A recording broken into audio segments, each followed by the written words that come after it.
Oh, hi, everybody. I forgot to do the countdown. Oh, well. We'll get right to it. Welcome to the December edition of Cinematic Realms. I'm your host, John Webster, and with me, as always, my trusted co-host, Jared Kozel. How are you doing, Jared? I'm doing very well. We are ready to talk about what I think we may have agreed is our collective favorite movie of 2023. So I'm feeling outstanding. Which is shocking because we disagree so often. Yes. Um, yeah. First, just a bit of oh god, I'm tongue tied. Just wanted to tell everybody that this will uh, be definitely our last stream for December, but probably the channel overall, unless I get something up my sleeve and somebody else wants to come on and talk about something with me. But this is probably it for the year because both you and I are going on vacations for the holidays. Mm-hmm.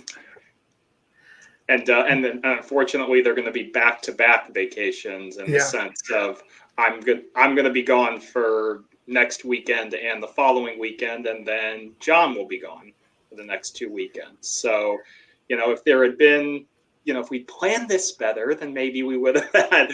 But no, it's we're looking forward to spending time with our respective families, and it's a lot of people take holiday breaks.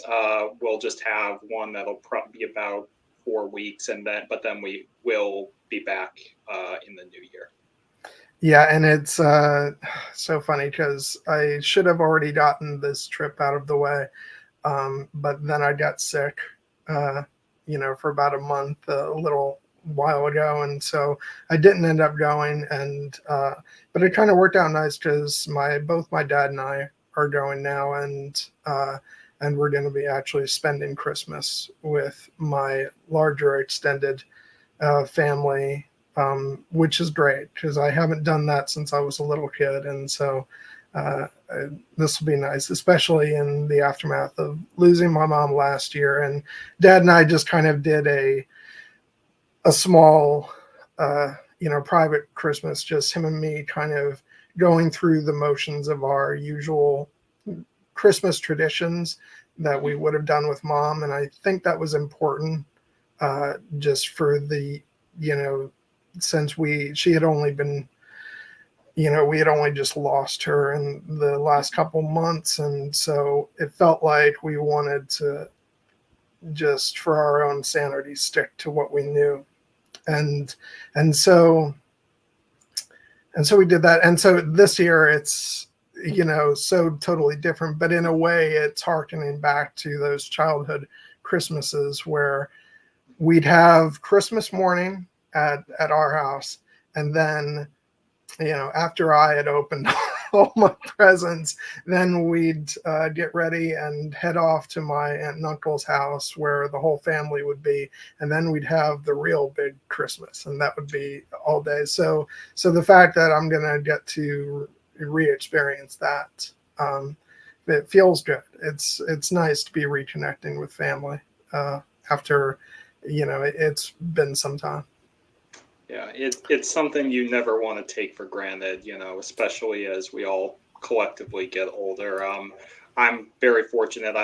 I still have both my parents, but the past couple Christmases, I've been on the East Coast while my family is not, and I've actually been working on Christmas, so I have not been able to spend that holiday time with my family. And this year we'll all be together, first in Hawaii, then in the Carmel Valley. So it'll be a good time. My parents, my two sisters, and the dog. Well, Maryland is not Hawaii, so I'm jealous in that regard.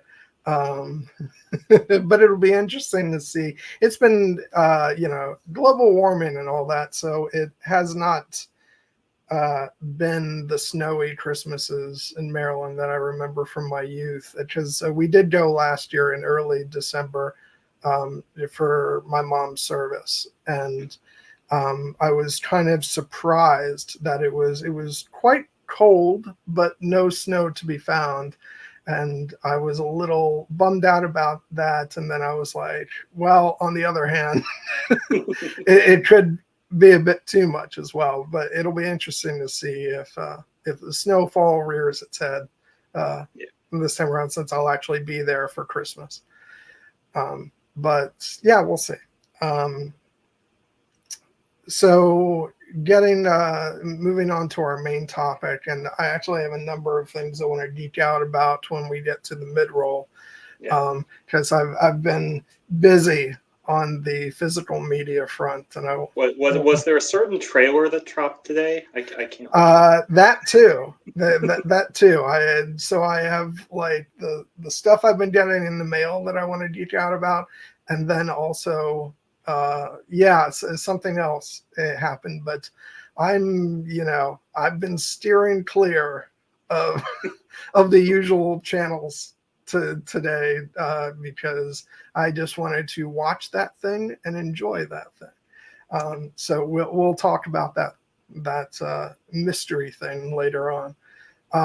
First, I wanted to say hi to Laura. Thanks for popping in. And so we're going to talk about Oppenheimer, which, as you said, it is, for both of us, our favorite movie of the year. Granted, I haven't seen everything yet, and there's a couple things that are yet to come out. But you know what? Sometimes there's that movie that comes out where you're like, I've been privileged to sit in the theater on a couple of occasions throughout the years where I'm like, oh my God, this is something truly special, and I want to remember the experience of sitting here. And Oppenheimer is one of those films. Yeah, absolutely. Yeah, I don't want to pick on him because he's right, but I was on a Zoom with a few of our friends, and our good friend Stev said that well, John, you're a bit more into prestige films than I am, and he's not wrong. He's absolutely right about that. But also, I wanted to like dig deeper into that, but it might have done more harm than good, because I feel like, on the one hand, yes, this is very much a prestige film, but on the other hand, it's so goddamn great that I feel that it transcends that. And like, there's a reason why this did gangbusters at the box office, because it's bigger than, oh, it's gonna do great at the Oscars or whatever. I think it transcends that. I don't even know where to start. So why don't you say some things? I mean, I'll just kind of pick up with where you had said, like, the fact that the movie kind of transcends that prestige factor, in the sense that I think we can safely agree collectively, as both a discussion and frankly as the world, that this movie was more than just the way this prestige effort, or the way this blockbuster from a proven, cinematic master in Christopher Nolan. It was a bona fide cultural phenomenon.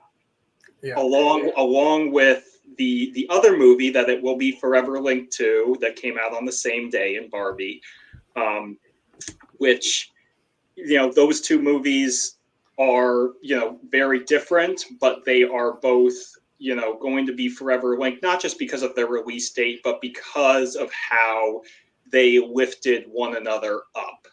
And imagine that. Imagine that there can be movies coming out at the same time, and they can lift each other up, and it's not always a competition. Yes. How about that? That's a wild concept, John. Wild. I will just, say that, like, obviously part of the fun and the phenomenon of it was that these movies were so different. They came out at this on the same day, and people, what started as kind of a jokey like meme of like, oh, we're going to go see both of them at the same day. Which one are you going to go see first? It actually manifested that way. And then it helped that both movies turned out to be, very, very, very well received, both in terms of their critical reception, audience reception, box office. People may prefer one or the other. I don't really want to get into comparison's sake, other than to say that, Barbie may connect very, more powerfully for some people for cultural reasons. I did have a powerful response to it. However, my response to Oppenheimer was something even more visceral and profound for me, because when I sat there in the movie theater watching it, the response that kind of dawned on me as the credits rolled, and frankly before, was just awe, because I think that this movie is masterful, not only in its story, in its craftsmanship, in its thematic messages.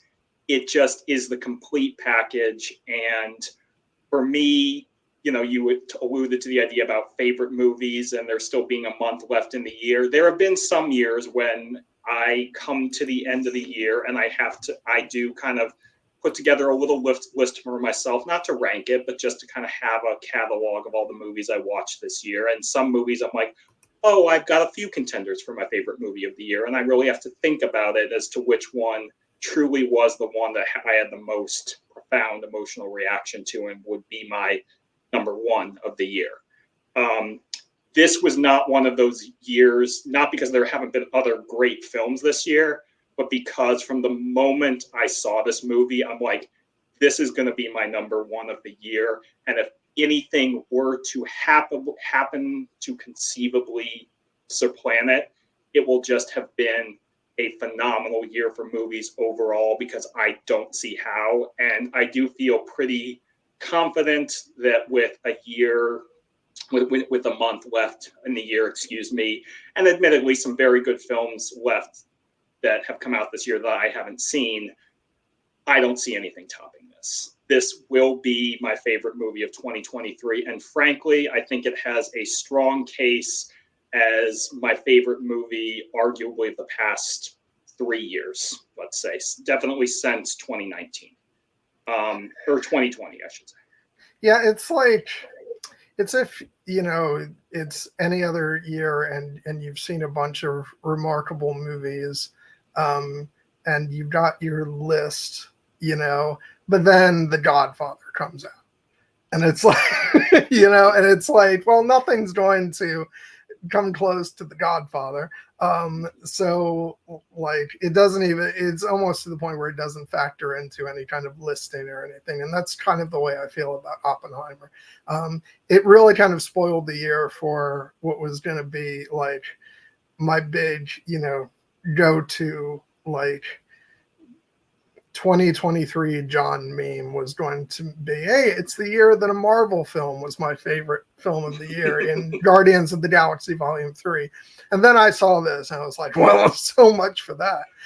And that's ridiculous because there's such completely different kinds of movies. So, and that goes back to the whole, we all rank, but at the end of the day, it is kind of silly because, we have the movies that we love. And at the end of the day, that's really all that matters. Kate, I am shocked because I thought for sure this one you were going to have seen. Yeah, I do. Kate, we talk about a lot of movies that Kate hasn't seen. We love Kate, and it's fun to tease her about the movies that she hasn't seen. I would honestly recommend this movie to anyone who loves movies. So perhaps consider checking it out, Kate. And we're going to get into that, but I want to ask Kate because I wouldn't be surprised if the answer is no, because you just don't see a lot of movies. But on the other hand, I would be equally not surprised if you had, but you've seen Barbie, haven't you? Just again, not a competition, but just, you know, going out there on the limb. Which is such a terrible thing for me to say, because that boils it down to the simplistic, oh, Oppenheimer is for the men and Barbie is for the girls, which is so horribly reductive and not in the least bit true. I actually, it was funny because I saw both of these films on the same trip. So I didn't do the back-to-back viewing, but I did go see, I'm trying to think of which one I saw first.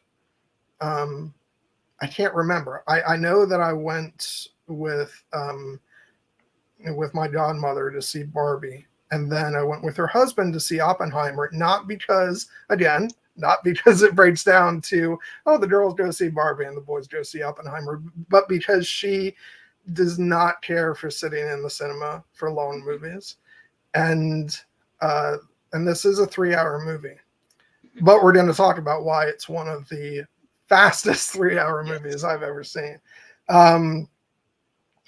But I do remember, I'm not going to lie, I responded more to Oppenheimer. But I can absolutely see why Barbie's an enormous success, and it is a lot of fun, I have to say. But we'll save that for another time. I'm having this feeling that Kathleen at some point is going to, force me into doing a Barbie stream with her, and I won't even have to say anything. She'll take care of the whole stream. But yeah, so let's dive into this masterful film. Like I said, you know what? I do know where, I was about to say I don't know where to start, but I do know where to start. Something close to my heart, of course. And I was thinking about the fact that this film is either an editor's dream come true or their worst nightmare. Because I can imagine being equally excited and terrified if I was sitting down in an editing bay with the footage that was presented to me. But of course, it was written like this. You can go out and buy the screenplay by Christopher Nolan, but just the idea of like tying everything together in such a beautiful way. And this is why it is an incredibly brisk 3 hours. This may be like the most, it's not an action movie in the traditional sense, but it reminded me of the relentless pace I felt the first time I went to go see The Fellowship of the Ring in theaters. That same kind of breathless, oh my God, what's going on? And the fact that the movie is mostly like people talking. Yeah. We have that big, gigantic, explosion, shocker in the, midpoint to close to, the end of the first 2/3 of the movie. But aside from that, it's just like actors doing their thing, and a lot of ingenious visuals throughout the film, as well as, and I won't be leaving it till the end this time, the astonishing score by Ludwig Göransson. Like, if that, like, okay, who cares about the Oscars? But if that man doesn't win Best Original Score for this film, then what are we even doing? I think he's got that Oscar locked. And frankly, since you mentioned the editing, the editor, her name is Jennifer Lame. I think she's going to win for this too. I think this movie's going to win a whole boatload of Oscars and deserve them all, but we'll get to that later. What I will say about the editing is this movie is just a masterclass in both pacing and structure. And while I'm not a professional editor, like, some people I might know, I will say that the one of the things that makes this movie, in my eyes as a layman, so incredible is that it could have been so much more straightforward, and the story and the history and the performances and the writing are still, are still so, compelling. It would have still been a very good movie. But Christopher Nolan as the director's choices and Jennifer Lame as the editor's execution to tell the story the way they did make this movie absolutely just fly by. For one, it does not feel like 3 hours long. I felt when I saw it in theaters, I felt the enormity of like the size of the film. So in that sense, it felt like 3 hours, but it was never boring. When I watched it at home today, though, it flew by. I was like, seriously, it's over already? It's just insane. Yeah. So I think that the craftsmanship on here is immaculate. Christopher Nolan has worked with a number of different editors. This is Jennifer Lame is actually, this is only his second time collaborating with her. He also collaborated with her on Tenet, but before that, he had been editing, I believe, with a number of other editors, including Lee Smith. And whereas Jennifer Lame, she had worked with Noah Baumbach. She had also done, I think, Manchester by the Sea, Hereditary, and Midsommar. She did Black Panther: Wakanda Forever. So she's an experienced editor, but I had no idea who she was before I saw this movie. I had not paid attention to her name in the credits. But seeing her work on this movie, I just think it's, honestly, some of the best movie editing I have ever seen. And I think that it's, it elevates this movie beyond just the great story, and that we, and the kind of the flow of the narrative structure, which could have been told in a linear time frame, but their choice to tell it with kind of cross-cutting between timelines and have those moments reflect one another, and amplify one another, like in between the past and the present, and different characters. In the case of Oppenheimer and Strauss, it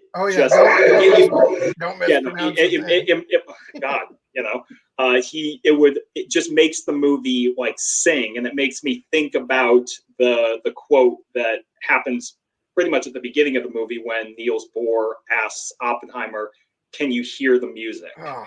And it's just like, it's, he's talking in that case about the atomic world and the math that, reveals it, and the world of theoretical physics. But in the case of this movie, it also applies because, one of the taglines for one of Christopher Nolan's previous movie, Tenet, which I do like very much, even though it wasn't quite as maybe successful as this one, was "Don't understand it, just feel it." And they were saying that to basically kind of hand wave the timey, the mechanism of the timey plot device there. Again, still very much like that movie, but in this case, it's "Don't understand it, just feel it," is just because I don't really need to know how or why they decided to cut the movie this way. I just know that they did, and I just know that it makes the movie feel like an orchestral, like symphonic masterpiece. Well, yeah, and the great thing is that in most films, you'll get, things are, which is not to say this is not also done in this movie, but things are set up like earlier in a person's life, and then it's going to, that may pay off later on. In this case, there's so much that's intertwined that you get this high off of these moments meeting in the edit, and it's just, it's so thrilling. And I almost don't want to say this because I feel like it does a disservice to what's been done in the editing, but it very much feels like the kind of editing that thrills me when I'm like, when I either see or I'm cutting my own like fan-based, movie trailers, of that thrill you get when things fit together just right. that are out of the ordinary, that wouldn't normally fit together. And because of the genius because of how this movie is structured, like they get to do that even as it's a full narrative film that takes its time when it needs to. And we have those slower moments where it will, slow down for a dialogue scene that needs to play out. And then, it'll flawlessly move into this great montage, where you'll get all these dramatic moments, playing off of each other. And then with Ludwig's music, which makes such gorgeous and exhilarating use of strings, which, was a big key component of the score for this film, which, Nolan kind of suggested that Ludwig, utilize the strings, and man, did he just go to town on that.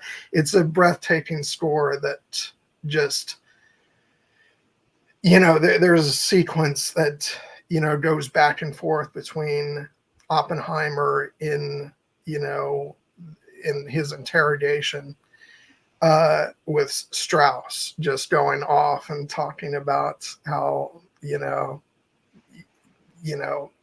going off on Oppenheimer, and and it's just so exhilarating, and that it feels like just as thrilling as the Battle of Helm's Deep and the Two Towers. It's so just on the edge of your seat that it's just astonishing what they were able to do with this film, that if it had been done traditionally, it could have been a very compelling, standard biopic. But what they've done instead is just, it's one of the most remarkable cinematic achievements, in I don't even know how many years. It's one, I'll just be saying again and again that it's one of the finest films that I've seen in years. Yeah, one of the reasons I'm so in awe of this movie is because it is so unbelievably ambitious, and in my estimation, it hits essentially every single mark of what it tries to do. You mentioned the fact it is technically a biopic. It's called Oppenheimer. We follow the titular character throughout his life, and people have kind of started to have get a little bit tired of biopics in certain ways, because they used to be a very popular form of a movie where you would take a famous character or famous person and effectively follow them, quote unquote, birth to death, covering, of course, also the most important movies of their moments in their life. And I think as people became more and more and more familiar with that structure, some people, not everyone, started to get a little bit tired of it and push back. And then as that happened, a different kind of biopic started to emerge, wherein instead of focusing on the person's entire life, they would choose like a very specific slice of life, a very specific time in that person's life, or a very specific aspect of their life, and just focus on that. Basically like a day in the life kind of approach, or a very or something similar. What's remarkable about this movie is, well, it doesn't quite follow Robert Oppenheimer from birth to death. It does cover 37 years of his life. From 1926, where he's a PhD student at Cambridge, to, I believe, the latest point in the timeline that we see is 1963, when he finally receives the award from President Lyndon Baines Johnson, and kind of gets that recognition that, or rather that apology, such as it were, for what was done to him. Even though, as Einstein tells him, the apology isn't for him, it's for the people who persecuted him, effectively. Yeah. So they feel better about themselves. But that's a 37-year period, and the movie effectively, tells its story in such a way where we focus on the most important moments of Dr. Oppenheimer's life, namely his creation of the atomic bomb and the security hearing that led to the revocation of his security clearance. But we also, we get like a comprehensive picture through that of his entire life and what it means. Because, as he says at the beginning of the movie, the only way you can understand what it is that he did with his life is to put it in context. And the movie does that for him, and effectively, and that's a triumph of the screenplay, which I believe it's been reported that Christopher Nolan wrote this movie effectively writing as Oppenheimer in the first person, presumably so he could have that level of perspective when it comes to something like trying to contextualize this man's entire life, especially a man who did something as astonishingly significant and as terribly controversial as invent the atomic bomb, and then effectively everything that happened to him afterwards. And if that wasn't enough, we add on an entire subplot of the man who persecuted Oppenheimer, and we get to see how that comes back around to him, and that flows flawlessly within the movie as well, and echoes its thematic resonance. So it's an astonishing achievement. And I really think that if people want to see like how to do a biopic, then this film should be studied.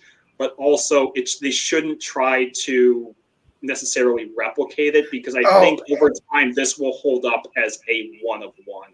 I guarantee you, we will see some imitators.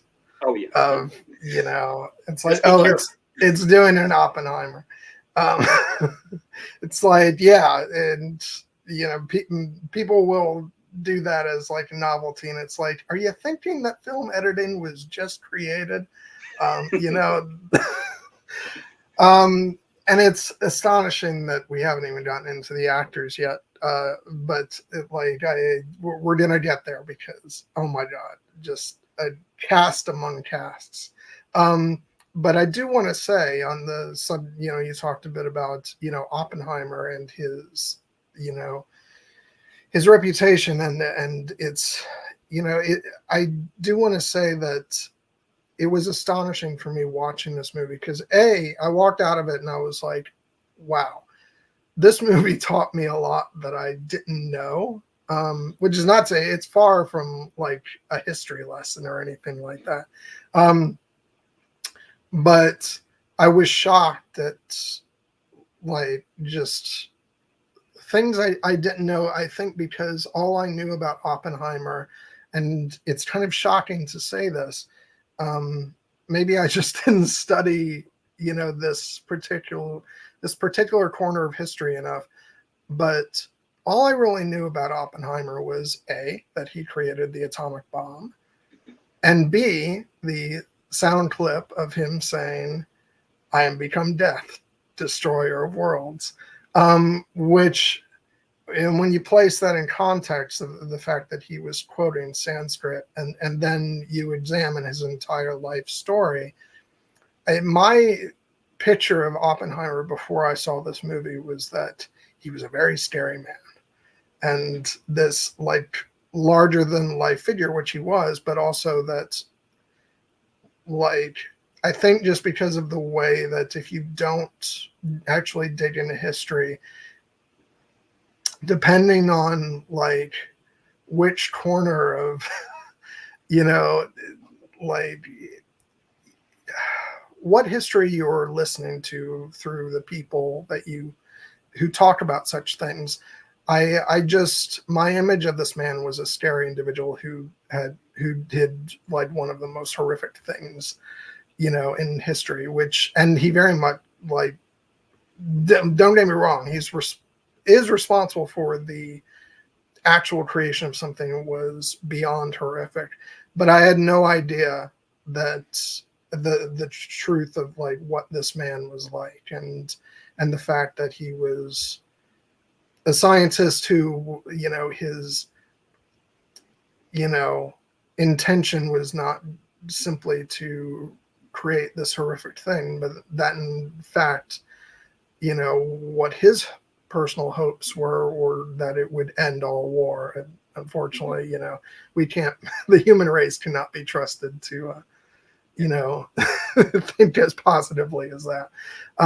But I just found it so interesting, the fact that it illuminated so much for me about this man, that he was far more complicated than perhaps I've been led to believe. And, and once you just go beyond this, stark black and white image of this man saying these chilling words, which were, were not even his words, it's just amazing what, watching this, and it completely opened my eyes. So yeah, it's just, and then this was, but also the fact that I didn't know the history more made the stuff with straws very entertaining, because I got to go along for that ride for someone who was very much in the dark about what his true motives and intentions were. Yeah, no, by intention, as he says, power, amateurs seek the sun, power stays in the shadows. But as Alden like Senate throws back at him, but sir, you're out of the shadows now, and not for the better, in his case. But in Oppenheimer's case, it's, the truth has, comes to light, and we get the full picture, by a lot of, by conscious effort of those who dug up the history and the story that's being told. I think, we're in the middle right now, if I can broaden things out just for a second, of a larger conversation, a larger cultural conversation about, frankly, history and what we were taught in history. And a lot of it has come up lacking on a lot of very important stuff.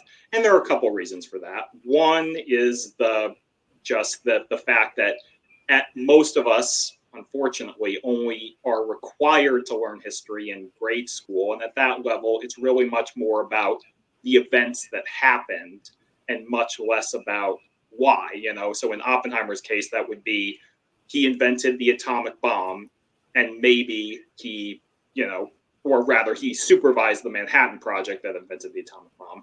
And then later he got had his security clearance revoked because of his political leanings. And then eventually they, kind of forgave him and gave him the medal. But that doesn't tell the story of who this man was. That just is a list of events that happened to him in his life. And so, but the larger kind of also point of it is that, like, a lot of times there's a reason for that. There are a lot of events, there are entire people, there are entire races who, of people who have not had their histories told because of who was in power and who got to tell that history. And I don't want to necessarily, try to litigate that, because it's not my story to tell, other than to think that I want that history to be told, and I want it to be told to everyone. But in the case of this movie and Oppenheimer specifically, part of the reason that we didn't know this history is because there were people who did not want this history known. It kind of becomes the invention of the atomic bomb, while it was, as they say, one of the most important events in the history of the world, and irrevocably and forever shaped the power dynamics of the world. And there was a lot of effectively things in that, the happening of that we don't necessarily, some people didn't want to come to light, because frankly it could be shameful, it could hurt people who were in power. And in the case of Oppenheimer, once he had performed this miracle of helping to create the atomic bomb, and it gave him power and stature and notoriety, because he was morally conflicted about a lot of that, he started using that power and that voice to speak out.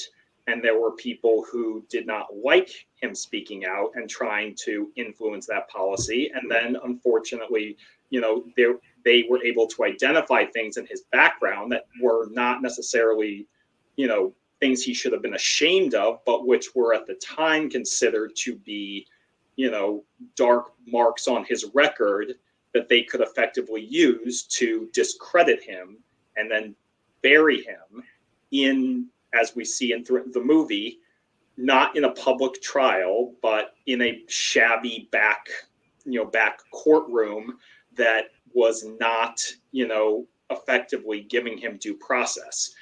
And the fact that we know this story at all is a testament to the fact that there were, people who were involved who knew that this was wrong and knew that the truth had to come out at some point.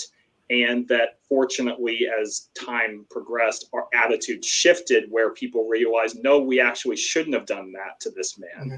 And it's time for us to let the world know, because, there's that moment where, as Oppenheimer is just being absolutely pilloried and accusations are being, thrown at him that are, might have a kernel of truth in there, but like the conclusions being drawn from them are completely false.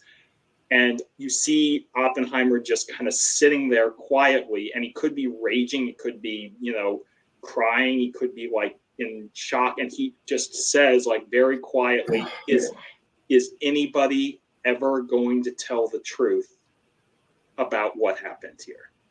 And finally, that truth ends up being told, not in full, not like, well, we may never know the full truth, but the reason we do know what we know is that people went looking for it.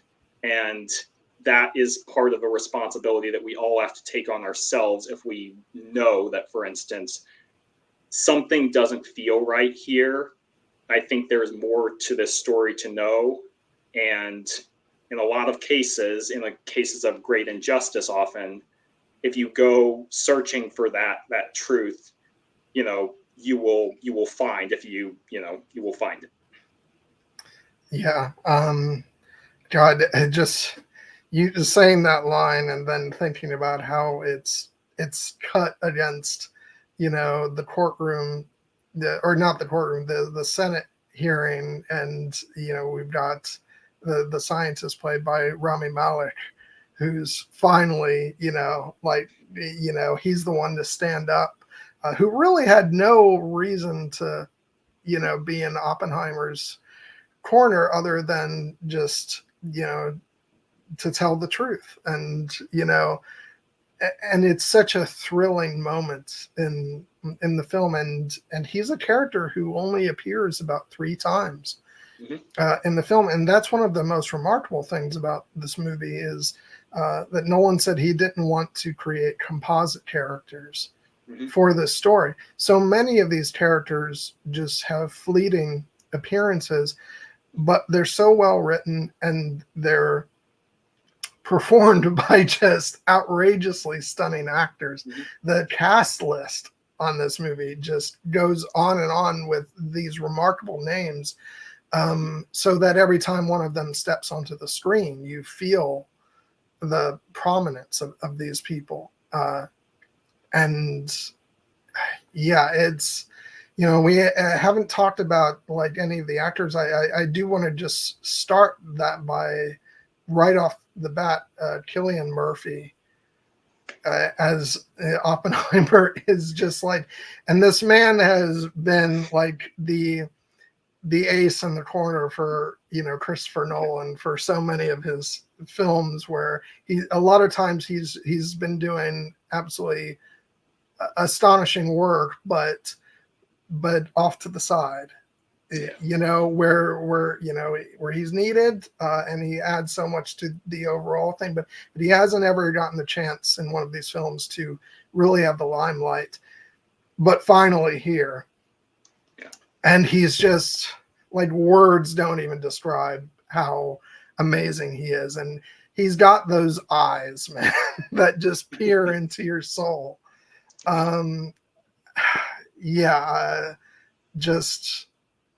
he captures you from that first shot to the very last, where he's just standing there and then he shuts his eyes and the movie ends. And I mean, again, it's like I don't want to fall into the trap of like caring too much about the Oscars, but I'm just sitting here and like I want him to win Best Actor. It was just so incredible. It's an astonishingly phenomenal performance, and an incredibly difficult one from what I understand about acting, again as a layman, because he really doesn't get a lot of the hallmarks that you would traditionally associate with a big baby Oscar-winning role. I mean, yes, he is playing a consequential real person, and yes, the movie is about him, and he gets a lot of great scenes. But a lot of those scenes are very quiet, very like reserved. He really doesn't get the big speechifying moments. He has some great quotes. He has some, very insightful, lines and moments, but he also doesn't get to emote really. He doesn't, there's only, I think, maybe one scene where we see him like just truly emotionally break down, which is after Gene Tatlock's death. But he just conveys such incredible intensity and inner life, and a lot of it is through those eyes. I think the first movie I ever remember seeing Cillian Murphy in was this movie called Red Eye, which is not like a great movie, but it's actually a pretty well done thriller. I think it may have been, was it Wes Craven? But he's in that movie opposite Rachel McAdams, and he plays a villainous character, and in that movie he is startlingly intense, and part of it is those eyes, which are just very like sharp, piercing, convey fierce intelligence, but in that movie also danger. In this, and then in a lot of the other movies he's done with Christopher Nolan, he makes use of that intensity to convey the necessities of the role very well. He plays. This is, I believe, his sixth collaboration with Nolan. He played the Scarecrow, Jonathan Crane, in all three of Nolan's Batman movies as the primary villain in Batman Begins, or one of the primary villains, and then effectively cameo roles in The Dark Knight and The Dark Knight Rises. He plays kind of an important supporting role in Inception, and then he has a small but pivotal role in Dunkirk. And in the Batman movies, he's playing like creepy and intense. And in the Inception, he's kind of playing like tortured and emotionally. He did really make me cry in Inception. It's a great supporting performance there. And then in Dunkirk, he effectively he plays he plays panic effectively, because he's a soldier who's suffering from PTSD with tragic consequences. But this is the first time he's the lead in a Christopher Nolan movie, and Nolan clearly knows him well and knows how to write to him and knows what his strengths are and gives him every opportunity to convey them. And he has that same intensity conveyed by those same eyes. What he portrays best, in my opinion, throughout this movie is a brilliant man who is haunted in so many ways by both the consequences of his brilliance, by his these dreams of a subatomic world, as they say, and then with the kind of the reckoning with the enormity of what he's done, the guilt that he feels about so many things in his life, whether it's relationships or the death that comes about as the result of his invention. And then just the haunting nature of the loss that the sense of loss he feels when everything he has done up into this life is being misrepresented and taken away and used to tear him down. And still he does not scream or cry or rage. And he kind of absorbs it and processes it, but you weirdly don't feel like, Kitty, his wife, as played by Emily Blunt, kind of yells at him like, won't you fight? Why won't you let them do this to you? But you don't necessarily feel like Oppenheimer is being passive. You feel like he still has agency, even though he's up against these horrible events. And it's because of Cillian Murphy's performance where you can just see there's something brewing there inside him. And it doesn't, again, get that big emotional release, but it still has that power. And to me, it comes out in that near the end, when after his security clearance has been revoked and he goes home to see Kitty, and she looks at him with kind of accusatory eyes, and she says, do you think if you let them tar and feather you, the world would forgive you? And she's like, they won't. And then he just kind of looks at her and he says, like, with a very quiet confidence, we'll see. And you're just like, God damn, that's good. Well, and it's funny because Kitty just, I was going to say a few scenes earlier, but nothing is chronological here. So it could be, 5 minutes before, it could be 40 minutes before. But she's talking about Strauss and how, evil is patient or something to that effect. And she probably, I don't know if she says evil or not. That seems a bit too, that doesn't seem to fit this movie. But she says something to that effect. But Robert, it seems, is equally patient and willing to play his own long game. And it ends up not paying off in the sense that, everything's all fine and dandy for him, but he does get, Strauss does get taken down. So, and as someone who did not, I was not very well versed in this history. So I actually had no idea whether Strauss had been confirmed by the Senate or not. And my thought was, politics being politics, that he probably did. And then when he didn't, I was like, yes. But speaking of which, can we talk about the genius that is Robert Downey Jr. Please. Because, oh my God. And I don't want to, this is not me deriding, superhero comic book movies at all, because let's be frank, he is the reason why the MCU became the MCU. And his portrayal as Tony Stark just is one for the ages, and he did an absolutely phenomenal job. But he gets to do something very different here. And again, didn't know the history, so I got hoodwinked in the early stages of the movie, thinking that Strauss was friendly to Oppenheimer, and that he's on the defensive at this Senate hearing, and it's like. And then as the film starts to go on, I got more and more suspicious of him. And then it's like, oh yeah, that son of a bitch, he's the one who's been pulling the strings. And then it just but he's so brilliant all throughout, just the way, I can't even put my finger on one specific thing he does, but just the way he delivers each line just with this, I want to say flawless execution. Just, I love the scene where he goes into, I don't know if it's a hotel or what it is, where the committee is meeting.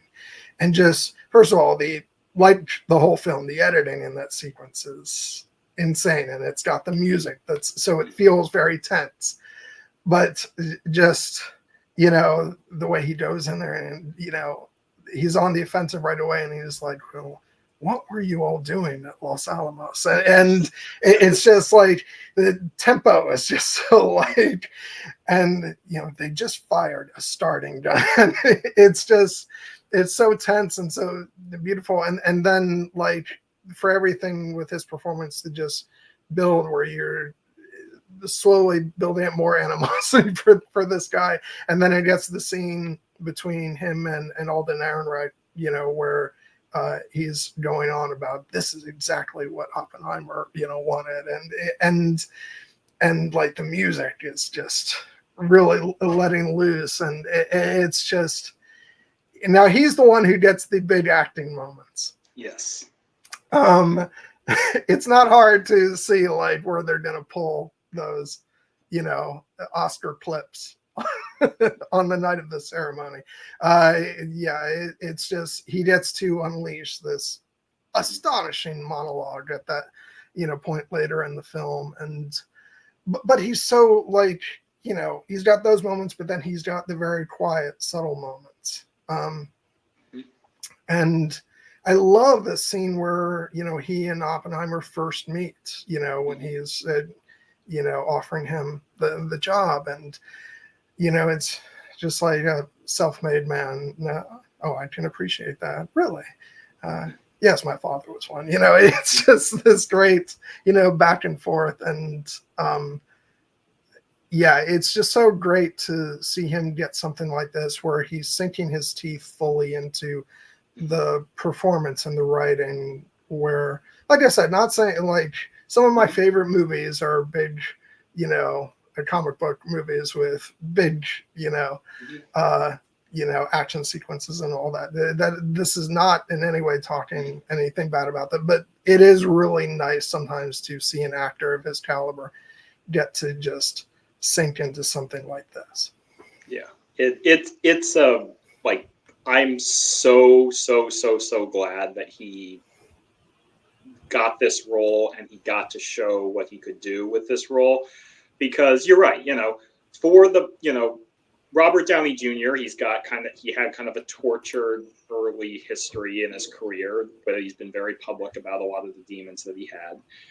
And then he had this massive career renaissance when he was cast as Tony Stark, which I think I can say unironically might be one of, if not the single most consequential and arguably greatest casting decisions that any movie studio has ever made, because they built effectively the most, financially successful movie franchise ever in the MCU. And I do want to say, I do want to say, as much as I have griped over the years about, the concept of a cinematic universe like the MCU, where each movie is building upon the next, and the fact that I sometimes bump up against that. But what he built, so that at the end of the first Iron Man, you got him being a smartass saying, I am Iron Man. And then to carry that forward to Avengers Endgame, where he's got this moment of sacrifice, and he repeats and he says, and I am Iron Man. It's such a beautiful, incredible performance that it spans so many films. That you will never catch me saying anything snarky about Robert Downey Jr.'s work as Tony Stark, because he's so amazing, and that was brilliant work. And I say all that, but I was saying, like, not to push back specifically against anything that you said, because I know how you feel about Robert Downey Jr. And but there are people out there, I will just say, a lot of them are, they're film Twitter people, who, for better or worse, kind of have a more snobbish view of the MCU, and comic book movies and blockbusters in general, which I'm not going to disparage or litigate, because, people have the reasons for the way that they feel. But where I push back on it is when people want to devalue work in those movies based on, just the fact that they are the type of movies that they are. When I think that in the case of Robert Downey Jr., he transcended that magnificently with his performance as, Tony Stark, across 10 years effectively playing that character. But one of the consequences of, being effectively the biggest movie star in the world and one of the linchpins of the MCU was that he didn't get to do a lot of other movies during that time. He had a couple here and there. Some of them were not well received, like I believe The Judge and Doolittle and things like that. But so I get why there were some people who were like, I'm tired of this. I want to see him do something different. And before I'd seen the movie, I try to avoid reviews kind of like the plague nowadays because I don't want them influencing my views. But I did see some reactions, some early reactions. And one of the big reactions I saw was effectively along the lines of, welcome back, Robert Downey Jr. And I really got pissed off at that because I was like, are you kidding me? You're just going to throw 10 years of this man's career away just because you don't happen to like those types of movies? That frankly is bullshit. I'll call it what it is. I have major problems with people who think that way. Not just about the MCU, but like about all kinds of franchise movies, Star Wars included. But the thing about it was like when I was, they were trying to acclaim his performance in this movie.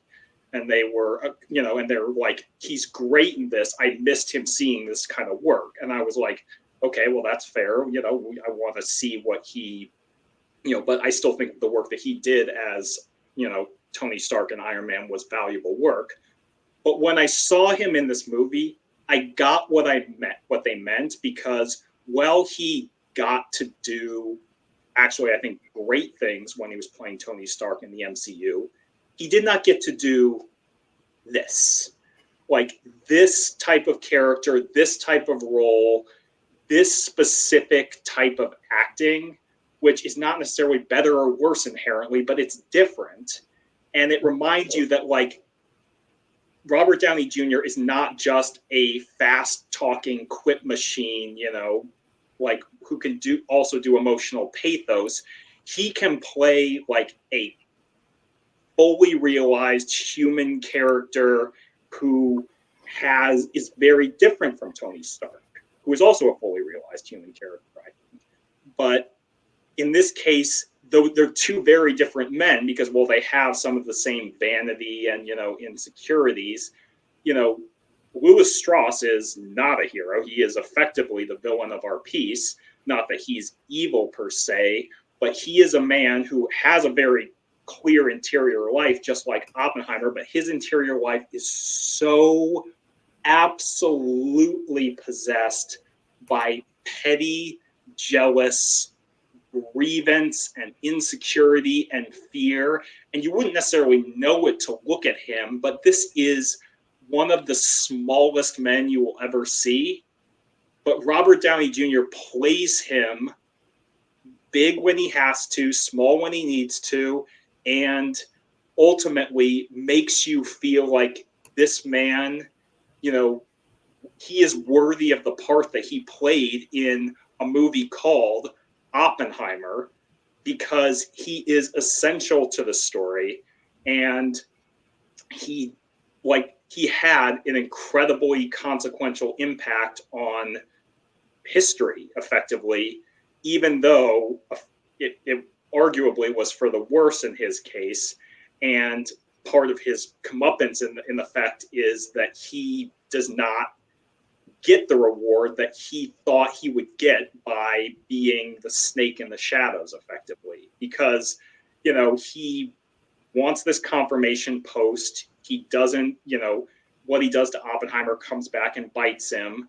And that moment you cited earlier where he meets Oppenheimer for the first time and Oppenheimer kind of says almost offhandedly, Louis Strauss was once a lowly shoe salesman. And he doesn't say it maliciously. He just says it like, oh, that's where you started. That's where you are now. And you can just see in that moment, like Robert Downey Jr.'s eyes go like dark and his voice changes. And he's like, no, just a shoe salesman. And you can tell that that's when he starts building his list of grievances against Oppenheimer that just spirals and becomes this volcanic eruption of like anger and vindictive rage. None more potent than the moment that he thinks that Oppenheimer turned Einstein against him. But as Alden Ehrenreich, Senator, brilliantly says, he's like, do you think maybe they were talking about something just a bit more important? And it is so thematically, like, absolutely perfect that they weren't talking about him at all. And that's perfect because we weren't talking about him at all. When I heard that Robert Downey Jr. was playing Louis Strauss, my first reaction, honest to God, was, who? I didn't know who he was, but I do now. And I just love that it's Alden Ehrenreich who like sticks the knife in and twists it, because it's like, because Strauss is fine, like, well, he's not fine with it. He's really pissed off, and infuriated that he didn't get the appointment. But his like, what he's able to stick to, at least, is that, he was this important, play this important, part, and like, he's the center of, so much as it relates to Oppenheimer. And so the notion that maybe they weren't even talking about you. They were talking about something more important. It's just like, it's so delicious. And as someone, as we're both big Solo fans, and I love that Alden gets that moment right there. Yeah, I would love to talk more about Alden, later in the movie in terms of his performance, and because he's great in this movie. I do want to just mention, based on what you mentioned earlier about them being this long list of, incredible real historical figures who are played by great actors in smaller roles than you would think, but they all play pivotal moments. Alden Ehrenreich is the one character in this movie who is effectively a fictional composite character, and he's one of the best parts of the movie.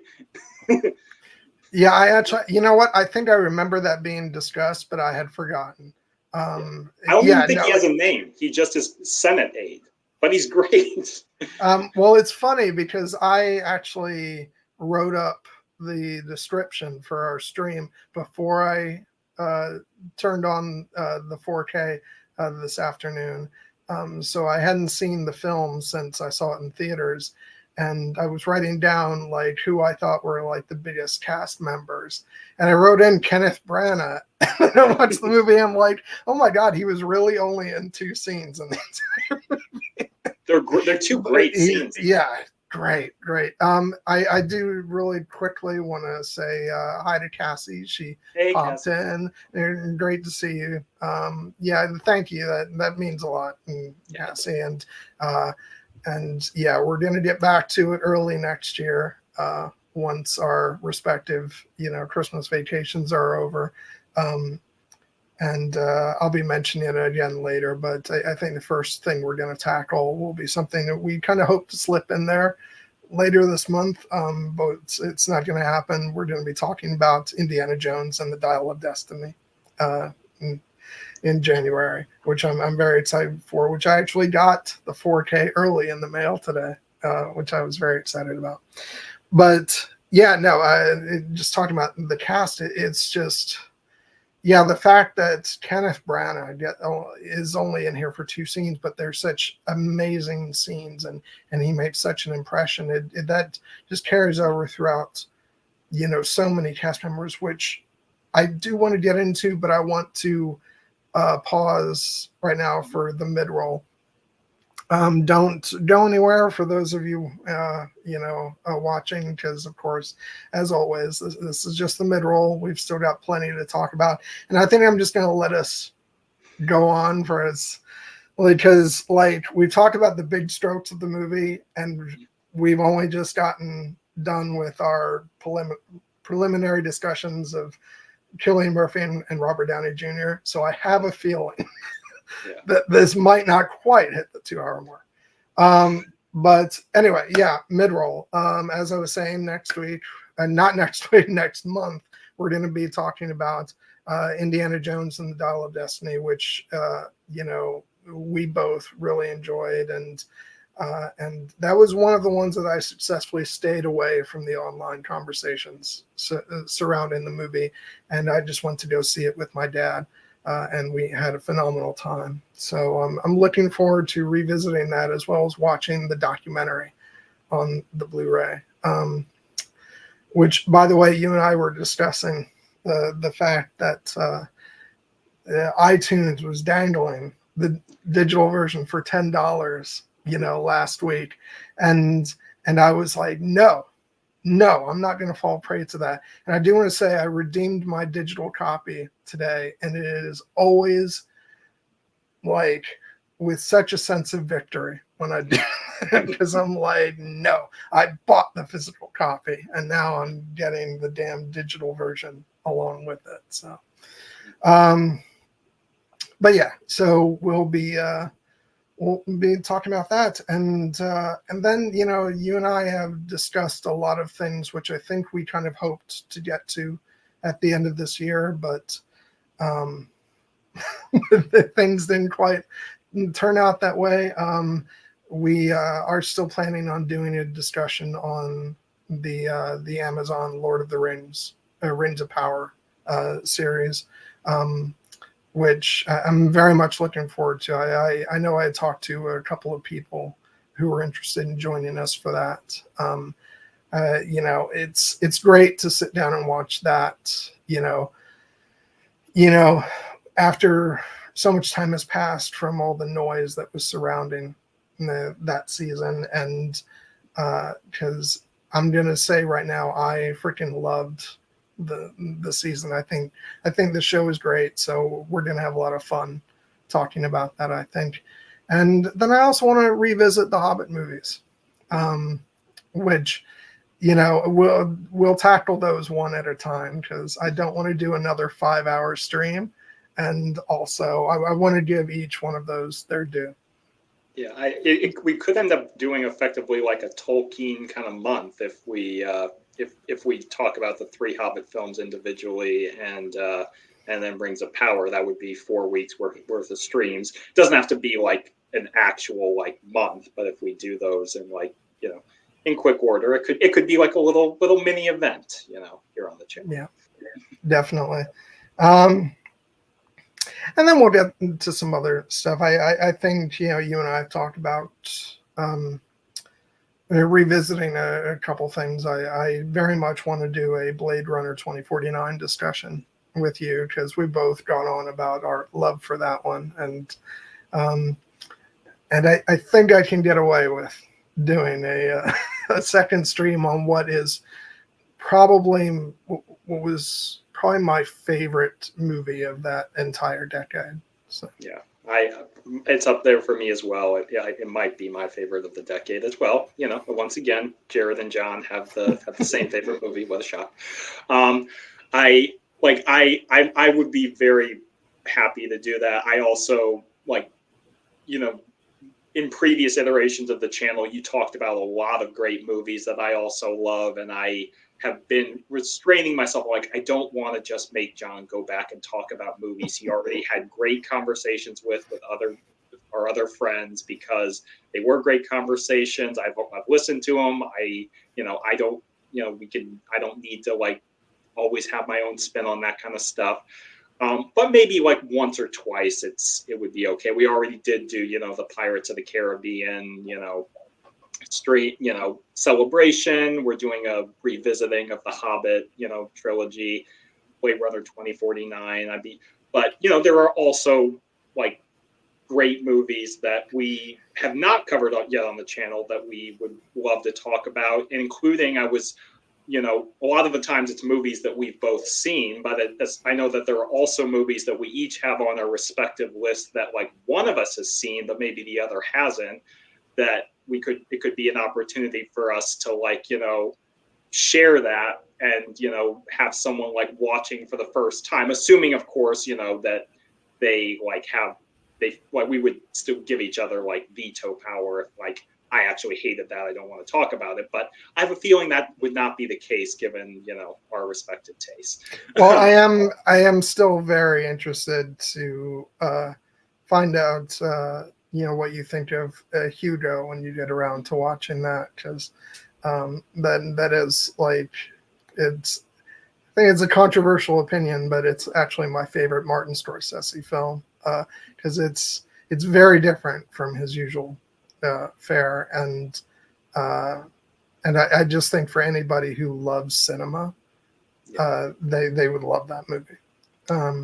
So I maybe one thing we could kind of propose, if like once we get through like the rest of the stuff that we already kind of have planned, is we could maybe kind of do like a back-to-back, like one for you, one for me kind of thing, where we each propose a movie that one or the other hasn't seen, and then we talk about them, in successive weeks. And that could kind of be a way to expand our horizons, because I have a couple movies that I think that I would hope that you would enjoy that I really like. I think I put in the Google Doc like the Before trilogy, Before Sunrise, Before Sunset, Before Midnight. I really would love the chance to talk about those with you. And I recently rewatched this movie Annihilation, which I adore. And then I love that. That would be a great one. I would love to talk about that one with you. Now, but in terms of movies that you're going to try and get me to watch that I haven't seen, now, Jared, I've already seen Rise of Skywalker. Well, yes. I mean, the thing about that is, we are absolutely going to talk more about Star Wars, and specifically the sequel trilogy at some point. And I am totally fine if we want to talk about all three of those movies together, or I think we would want to do them all together, but like individual ones, as long as we commit to talking about all three, because I do love them all, but it's not a secret for Rise of Skywalker is my favorite. It is honestly one of my favorite movies ever, because how much I love Star Wars and what that movie meant to me. So I joked, I think, in the Force Center Discord, I want to convince you about what an incandescently brilliant movie it is. I don't seriously think we need to do that, but I would love an opportunity to talk about how well I think the entire sequel trilogy, including Last Jedi and Rise of Skywalker, which were controversial, I think they're actually all phenomenal and work together phenomenally well. And I would love the opportunity to discuss that. I agree. I'm fully on board for doing sequel trilogy discussions. I want to discuss each one individually because I do think that they're all very unique films. So I would not want to just, there's the tendency, like with the Hobbit trilogy, I'll go ahead and say it, like some of the people that I had on weren't super interested in doing one stream entirely devoted to the Battle of the Five Armies. So that went into the decision making of just combining all three into one stream. So you might think at first glance that because I'm not the biggest fan of Rise of Skywalker that I would want to do the same thing. But actually, I think there's a lot to discuss about that film, even if, I'm not the biggest fan of it, as I said. But I think that it's one of the things that I think are the good folk at Force Center for is that they've done some remarkable discussions, particularly on that film and all the themes that are present in it. And so I think there's a lot of great stuff to discuss, and I would definitely want to discuss Force Awakens and The Last Jedi in their own respective streams as well. So yeah, I think we'll have a really great expanded, period of Star Wars sequel trilogy discussions. And there will be plenty more Star Wars stuff as well. Yeah, I'm sure that because at some point we can always I'm always game to talk about Star Wars, so I can if you ever want to do like a Phantom Menace or prequel trilogy stuff too, I'm down for that as well. I'm sure that when the Acolyte or premieres or the other story shows later, we may talk about that. We both have a dear love in our hearts for the Bad Batch. We'll see when that one comes back. But as long as we're committed to talking about all three sequel trilogy films, I would love to do that on the channel. So I want to wind down this mid-roll because I think we're getting away from the topic of of this stream. But I will say another thing that we've got other ones to discuss too. But I think one that we will revisit, even though it was both you and me the first time as well. And we may want to invite somebody else for take two, but I think we have to revisit Pride and Prejudice and of course do further discussions. The Knights of Kira cannot lie fallow for too long. We must recongregate at our table and swear our swords once more to our lady love. But that actually does remind me that another movie that we've been talking about for a long time that we did want to talk about is Atonement. Yeah. Which I think that'll be the next Knights of Kira stream that we do, just because that is very much overdue. And even though that movie makes me so incredibly sad every time I watch it, I still love watching it, and it's like, when we were talking about like big monumental movies that like defy ranking, I almost mentioned There Will Be Blood, which kind of fits into that category. But then I was like, yeah, but no matter what, I was always going to place Atonement over the top of that for 2007, regardless. So maybe not the best example. But really, now that you mention it, There Will Be Blood is another great movie. Yes. Before we hop back on to Oppenheimer, just I said I was going to geek out about some physical media that I got, and this is entirely for me, just so I can show off the recent additions to my collection. But speaking of our discussion about the MCU, I did get WandaVision on 4K. Nice. Which I'm just so happy they're finally doing this for the Disney Plus shows. And as a big fan of like old television shows, especially, what was I had it on the tip of my tongue. Well, anyway, a lot of the old television shows that WandaVision makes reference to, I've long been a fan of the sort of very nostalgic look backs, at all that stuff, from when I was a kid watching some of that stuff. So I very much enjoyed that show, and got this as a sort of guilty pleasure, but I'm not going to feel guilty about it. Arrow Video just put out a astonishing 4K Blu-ray release of the direct-to-video sequel, Tremors 2: Aftershocks. See, there's a movie I haven't seen. So okay, have you seen the original? No, actually. No. Okay. Well, then, okay, we'll go with the first Tremors first. But I say that Tremors 2: Aftershocks is just as good as the original Tremors. It's without a doubt my favorite direct-to-video movie ever made. So, awesome. And then of course today I got Indiana Jones and the Dial of Destiny early. It's not supposed to come out until Tuesday, so I feel very superior about that. And then finally, of course, which I tracked down, what was it, a few days ago? I can't keep track of the calendar, but the Oppenheimer 4K. Yeah, See, I have the Blu-ray. I could not find it. I nearly nabbed the Blu-ray because I was getting desperate, but I finally found this. Very, 2 copies on the shelf at a Walmart, not too far away, but not too close either. They were very lonely on that shelf, but I was able to nab one in pretty good condition, I must say. So, and that will carry us back into our discussion of Oppenheimer finally. But I did say I wanted to talk about it, and we didn't even get into the other big thing, which let's save that for the end of the stream. Yeah. I was going to say if we start talking about the House of the Dragon trailer, or the mid roll will be half an hour long. So. Yeah. Which the good thing is I've only watched it like twice, so we won't be talking about like details or anything. So that's good. But going back into Oppenheimer, speaking of like the 4K. I will say that. And do you have a 4K TV and I and do player? not.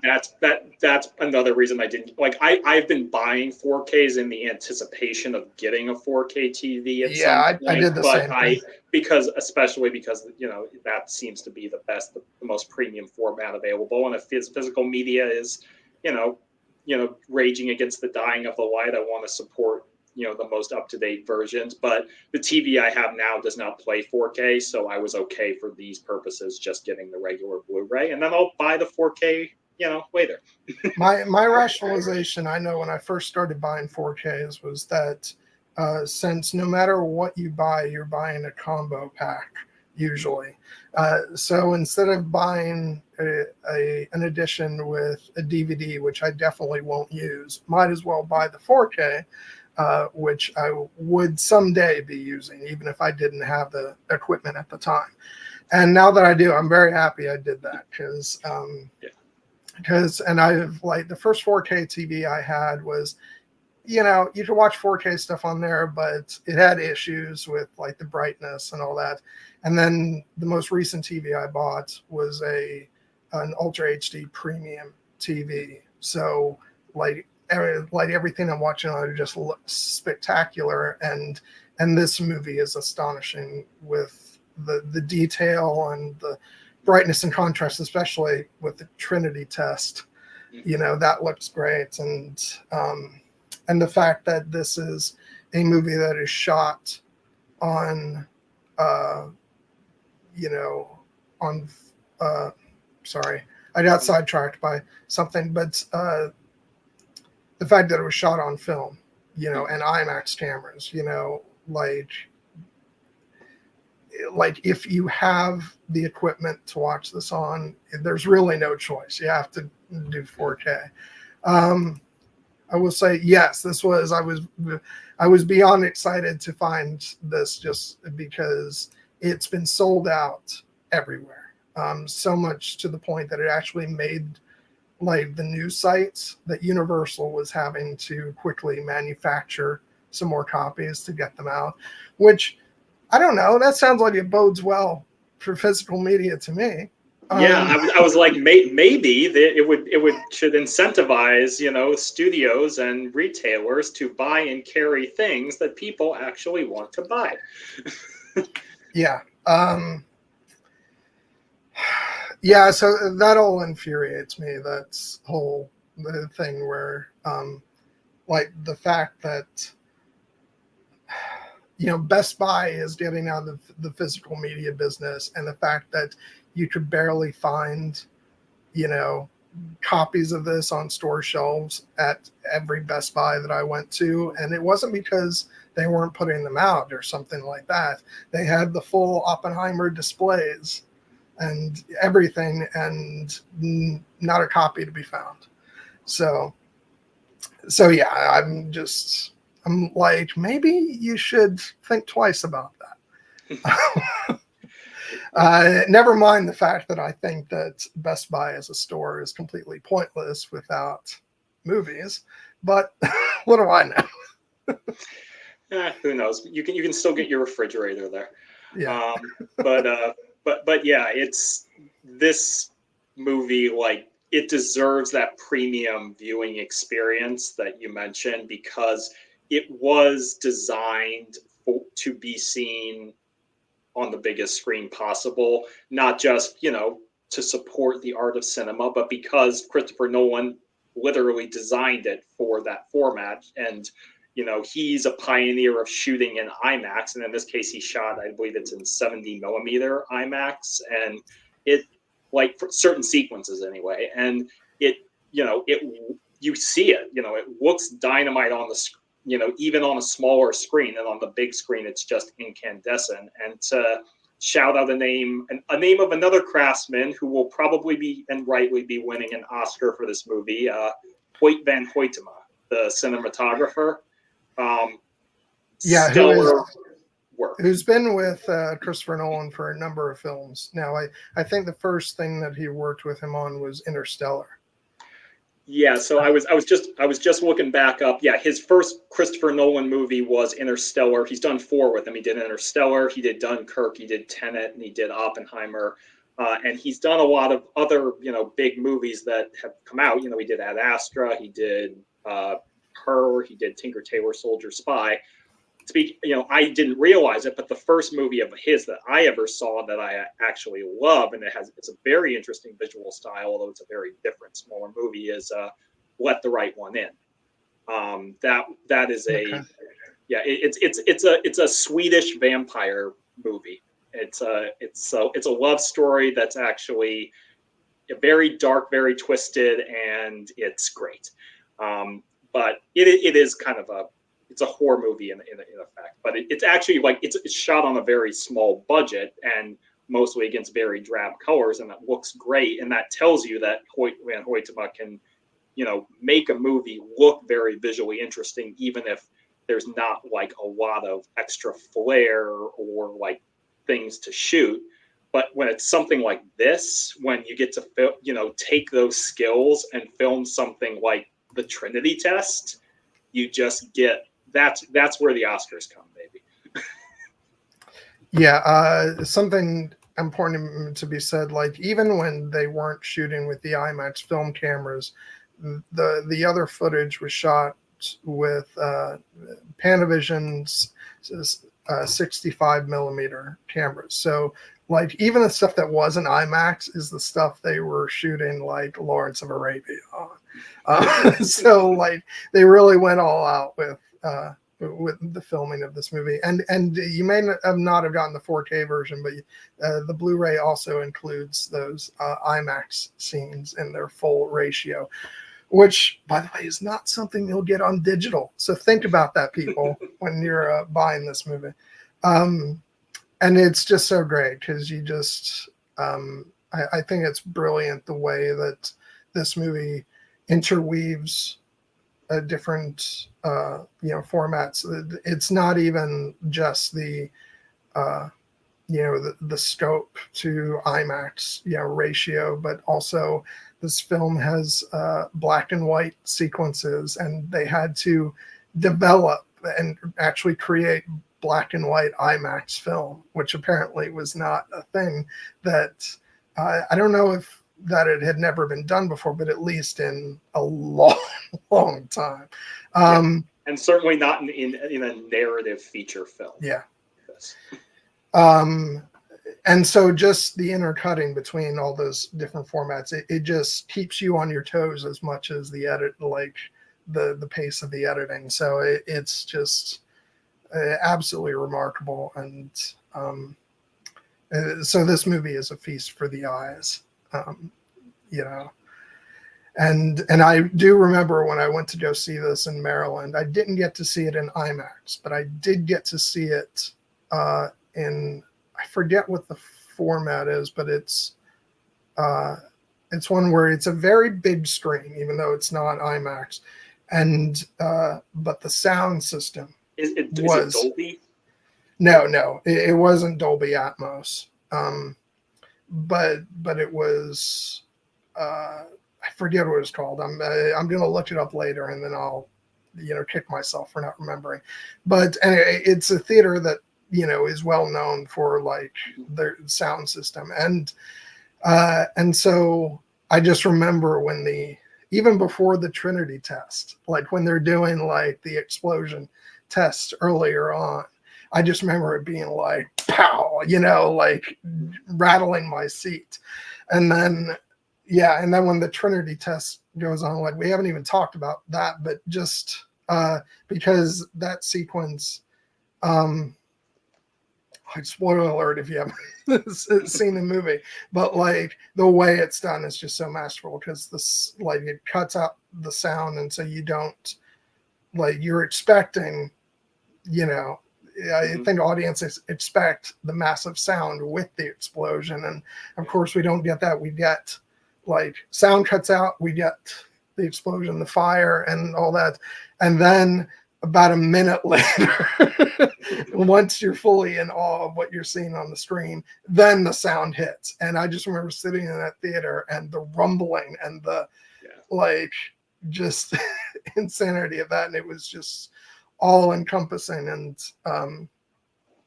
just so brilliant. And the fact that the movie, like, and the fact that that is in many ways like a big climax of the film, obviously.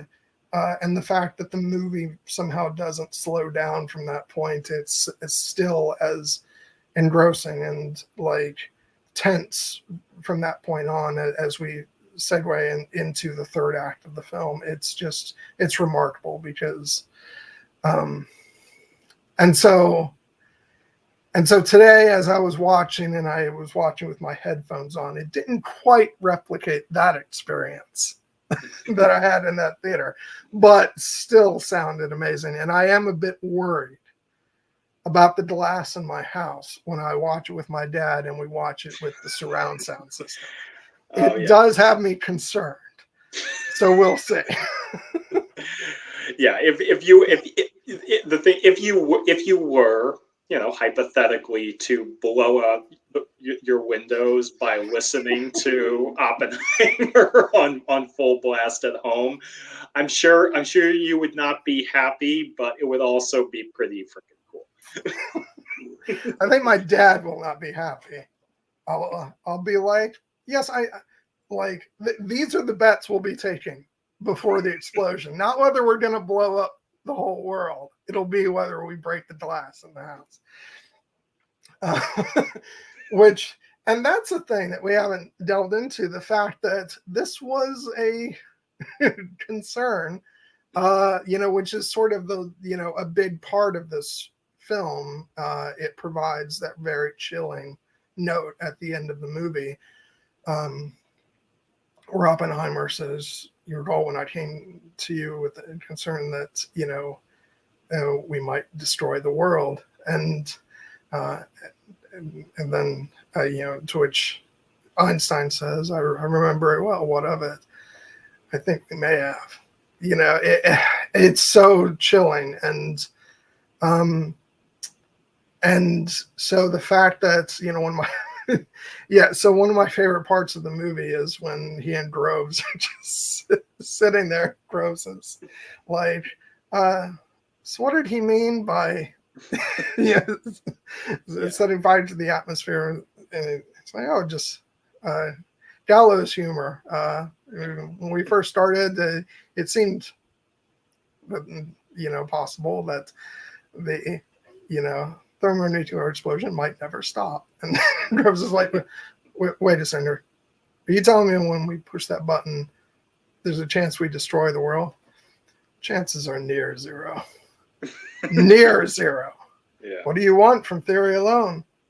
Zero would be nice. Yeah, that was a big moment in the trailer, and it's one of those moments that it was great and funny in the trailer, and it's honestly even better in the movie just because of the lead up that you mentioned of like adding more context to it, and such a great line reading and performance throughout the movie, but in that moment specifically by Matt Damon. We haven't talked to, yeah. So, it's so funny. You're just the fact that,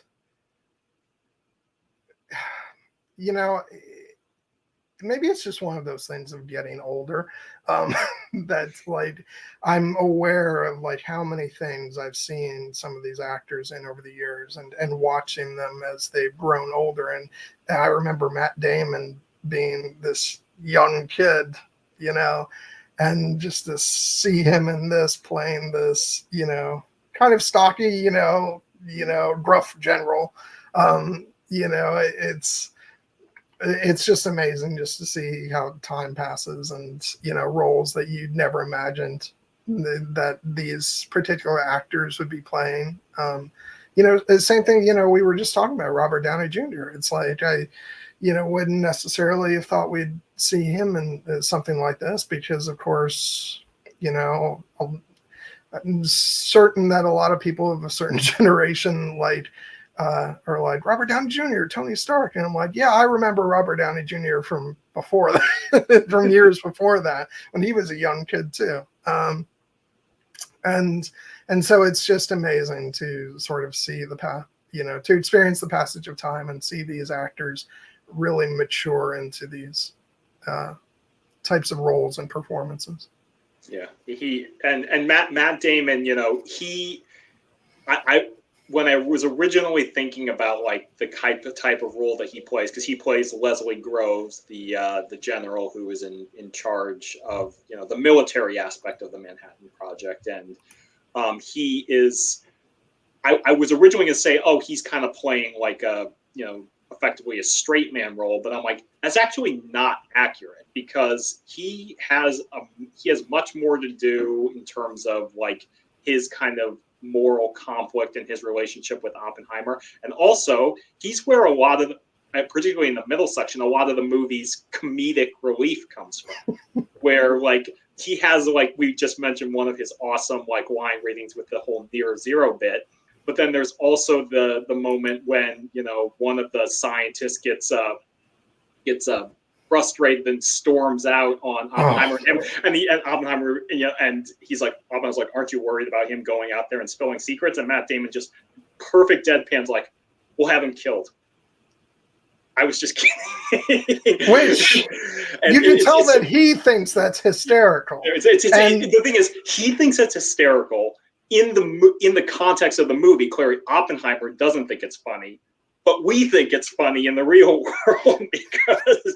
Well, I have to admit, I was caught between like horror and hilarity, because like in any other context, that is funny, but and in some ways it's all the more funny because of the severity of the situation. But it's also horrifying because you're like, you have to clarify that that's a joke, which he does. But but the fact that you have to clarify that makes it scary. I'm glad you mentioned that, because it is actually like, Leslie Groves, played by Matt Damon, he ends up being kind of a, he's a gruff, but I won't say lovable, but he is ultimately on Oppenheimer's side, at least till the end. He protects him. And one of the people he protects him from is Boris Pash, played by Casey Affleck, who is chilling in this movie. Just, two scenes, but like terrifying in his intensity. And he's another person who talks about killing somebody, and you think, oh, he'd actually do this. I'm actually legitimately scared of this guy. And Groves ends up protecting Oppenheimer by, effectively getting Pash transferred out. But I will say the thing about Groves that I really like, because things end where he has to sort of, he's pretty much forced into saying that he wouldn't give him clearance under the present day. He wouldn't clear any of those guys. But then he adds that, and then also the lawyer allows him the opportunity to make clear, how he feels about Robert, and and so it ends on a note of him being supportive of Oppenheimer, and I really like that, because it kind of goes against the stereotype of that character. Of that character in most films. Yeah, in a lot of films, like that character would be a little bit more of an antagonist, not necessarily in real world history, but just in terms of like, it's an archetype in movies where there's the brilliant genius, and then there's the more like bureaucratic administrator type who's trying to get them to do things a certain way. And I was actually just thinking of the film The Imitation Game, where you've got the role played by Tywin Lannister, Charles Dance, who he's great in the movie. I think Charles Dance is always fantastic, but that character definitely feeds into the whole I'm the military guy, and I have real contempt for the brilliant scientist, and this movie goes against that. Yeah, Groves most certainly does not have contempt for Oppenheimer. He actually believes in him very sincerely, and he believes in the work, and he supports him and protects him, as we see. He has very verifiable concerns, security concerns, which, as we see, like, even though in the moment, like, it's a hindrance to Oppenheimer because Oppenheimer is having trouble getting a security clearance because of his background, and then Groves wants everything to be compartmentalized, whereas Oppenheimer wants like a free-flowing exchange of ideas. But as we see, this is the most important military project in the history of the world. There's going to be espionage attempts, and there ends up being a spy at Los Alamos in the form of Klaus Fuchs, the British turned, the German national turned British turned actual Soviet spy who is spying for the Soviet Union. Although he does get a great line, which is when Oppenheimer says, "How long have you been British?" And he says, "Since the Nazis told me I." Or does he say Hitler? Since Hitler said I wasn't German.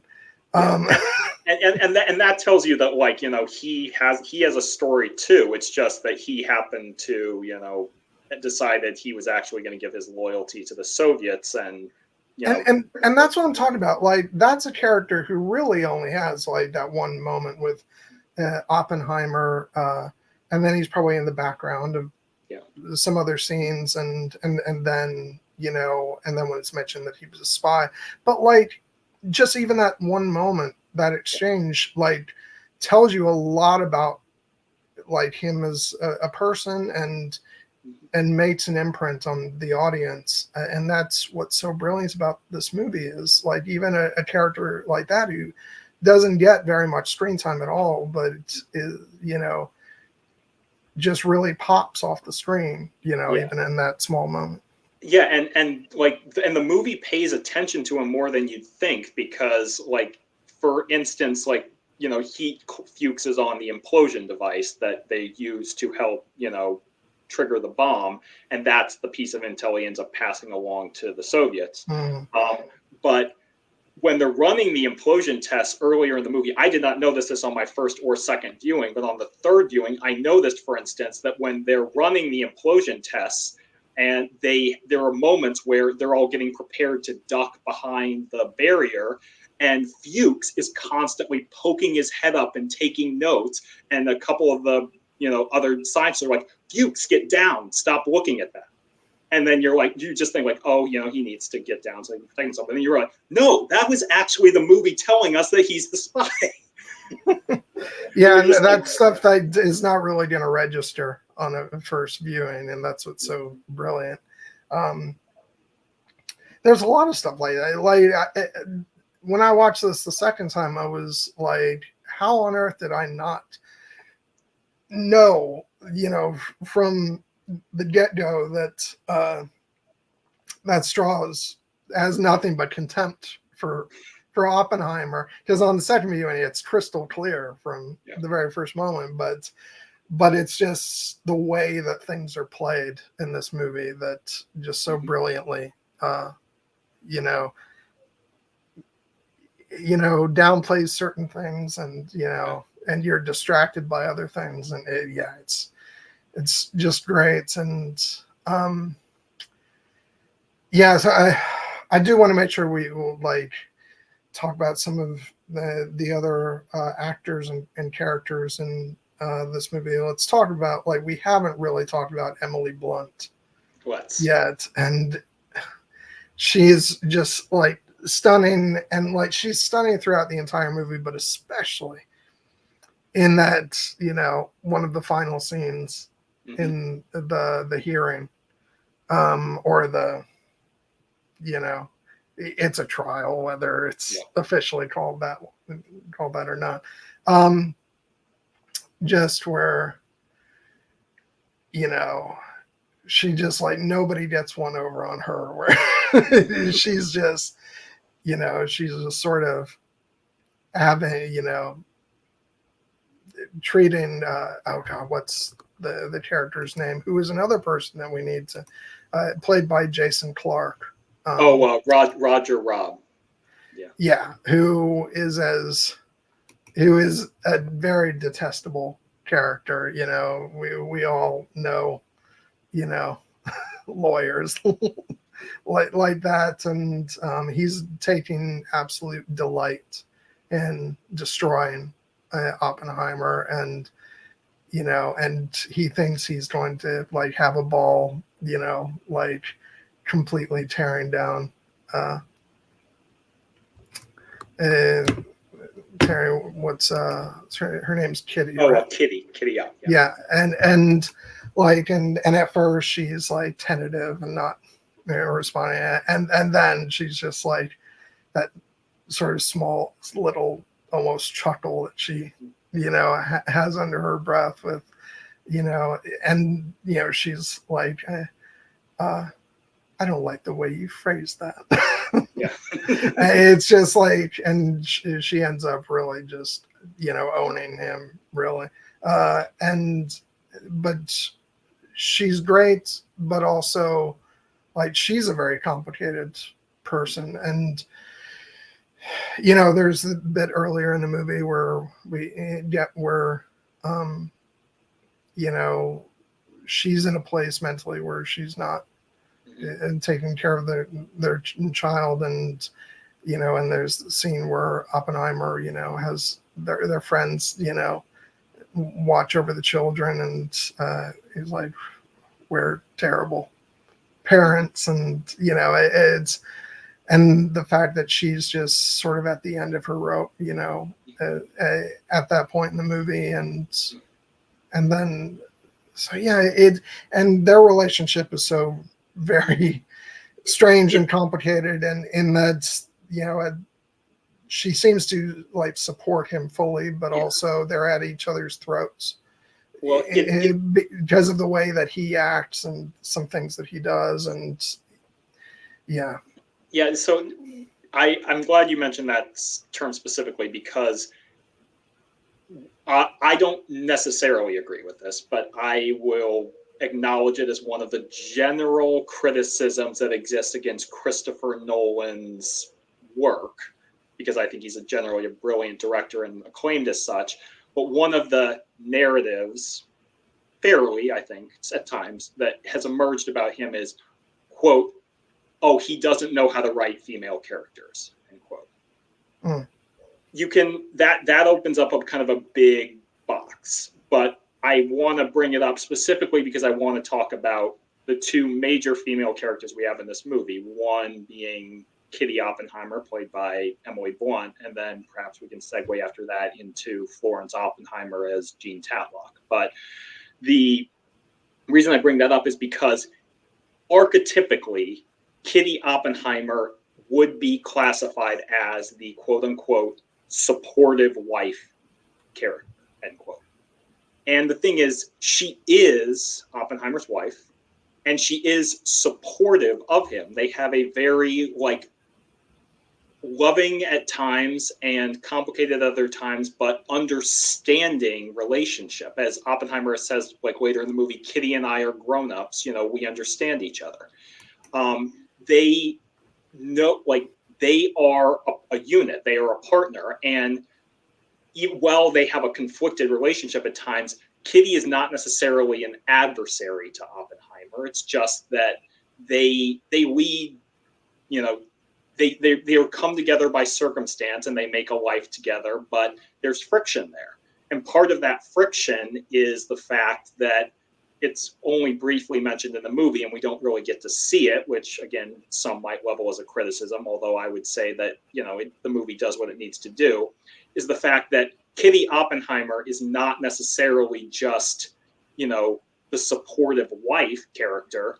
She is a biologist. She is actually a smart woman in her own right who has a wife and interests. And part of her frustration with maternal life, it seems, is that, she has been married several times. She has been widowed several times. She has that great scene where she talks about one of her husbands who was very idealistic, a union organizer who went off to fight in the Spanish Civil War and, died for it, which kind of really broke her, idealism, it seems. The whole, like, my husband sacrificed both our futures to stop one more fascist bullet from embedding itself in the mud bank speech, which is kind of tells you that, like, her life has not gone the way she thought or wanted it to go.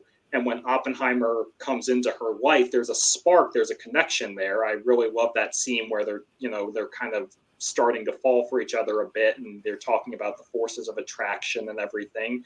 And it's actually very, like, romantic, but it's also you can see that it's not going to necessarily last in terms of that level, because it's more of a partnership, really, because even though they have affection for each other and they have a family for each other and they have love for each other, Oppenheimer has affairs. And I think it is both implied in the movie, and it actually is kind of confirmed in the book American Prometheus, which I haven't fully read, but I had read part of it, that Oppenheimer's true love was Jean Tatlock.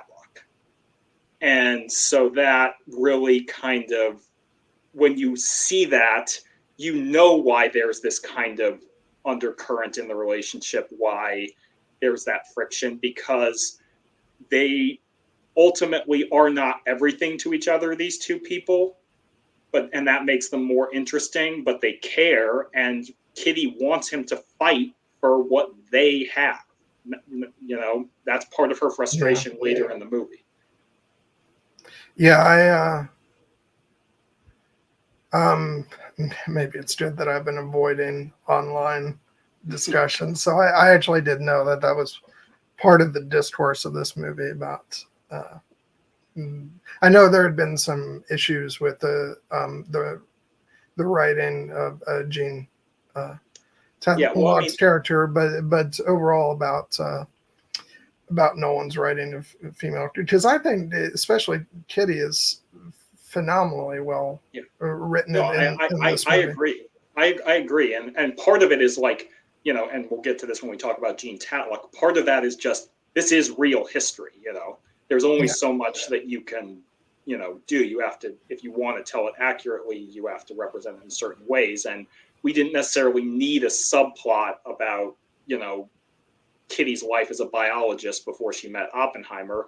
It's, but it informs our understanding of her character, that is part of her character, and it's part of it that she's having to, like, subside or let go in the interest of being a supportive wife in the 1940s, which is a role that she's probably not really that suited for, definitely when it comes to, like, other. And that's a great line when she says, "I graduated to being a housewife." Yes. Like, that is just, oh God, it kills you. She gets some great lines. There's that one, and then at the end of the scene when Oppenheimer, and invites her out to the ranch and says, I meant to invite both you and your husband, of course. And she says, of course, because that won't make one bit of difference. So it's great. I don't know. I would take issue with that, because I honestly, and there are people who feel very sincerely about it. I don't want to dismiss their concerns, and also to be fair, neither you and I are women, so I'm like, I can have my own perspective on it, but at the end of the day, I fully understand and respect women who feel that they're, feel differently about his writing of those characters. But you know what? We all have our views on, on these things. So that's fair. It is absolutely fair. And I just, like, and we want those perspectives. And if someone has a perspective that's heartfelt and sincere, and, actually feels like, this is part of a reason that this aspect of the movie didn't work for me, I want to hear that perspective. But sometimes those criticisms are actually not grounded in that. And I push back when I feel like it's people are using that language to convey something that's actually means something different. And specifically in this case, what they're not really reckoning with Kitty Oppenheimer as the person or as the character. It's basically someone saying, I wanted more Emily Blunt in this movie. And I understand that because she's great, but she's also playing the role that she was asked to play and playing it very, very well. And it also ties in with, from what I understand, is another criticism with the film, which I think they're both kind of rooted in, like, not rooted, they're countered by the same thing, in my opinion, which is the other thing that I've heard is that some people wanted to see, like, the Japanese side of when the bomb is dropped. Yeah, that's a thing. But here's the thing: this movie is, with the exception of the black and white sequences, which are from Strauss's perspective, everything else is from Oppenheimer's point of view. The script is written from his point of view. So he finds out about the bomb being dropped over the radio because that's how he gets the information. And I understand there's, like, I do want to sort of tiptoe around. Like, I recognize that a lot of times these discussions are about more than the actual film. They're about larger societal discussions and issues, and I respect that. That's perfectly fine. But I think that this movie makes it very clear the point of view that it needs to have, and so I think that within the rules of what the film sets up, I don't think it would have been the right thing to step outside of Oppenheimer's perspective for that. I 100% agree. And I think that, just to kind of encompass a couple of the other narratives in there, like, you know, it is essential that this movie called Oppenheimer is being told about Oppenheimer through largely Oppenheimer's perspective, with the exception of the Strauss interlude that is essentially tied to the Oppenheimer narrative. This is what the movie is ultimately about, and it is part of a larger cultural conversation about representation in movies and who gets to, tell these stories. And my perspective on it, as a cisgender heterosexual white male, is that I want those stories told. I want a wide diversity of stories told. I want to hear those perspectives and hear those movies and have them be part of the cultural landscape, so that those movies can be for everyone, without necessarily every movie having to be everything and cover every single perspective for all people, because then you can't do it, And if you're going to do it, you're going to do it poorly. And one of my biggest fears going into this movie, knowing that they were going to cover the dropping of the atomic bomb and the Trinity test, was, how they were going to handle the dropping of the atomic bomb on Hiroshima and Nagasaki, and how they were going to reckon with the immeasurable damage of that and the cataclysmic psychological and cultural impact that this had for generations that we're still feeling to this day. And I was terrified that they were going to do that by inserting a little 5-minute vignette about a happy little Japanese family living in one of these cities that we follow for a minute and then gets blown off the face of the earth. That would have been the wrong way to handle it, even if it was technically showing the consequences of the loss of life. And part of that is because that's insufficient. And to sufficiently tell that story, even if you have like an entire 30-minute interlude, about that, like, then you lose focus, and then you're not telling the story of this movie. The story of that, like, what happened to Japan and the psychological impact of the dropping of the atomic bomb, that it needs to be its own story, and it is. There are an enormous number of stories told by Japanese filmmakers about that very event. And I want people to seek out those stories and hear those stories and give weight and credence to those stories.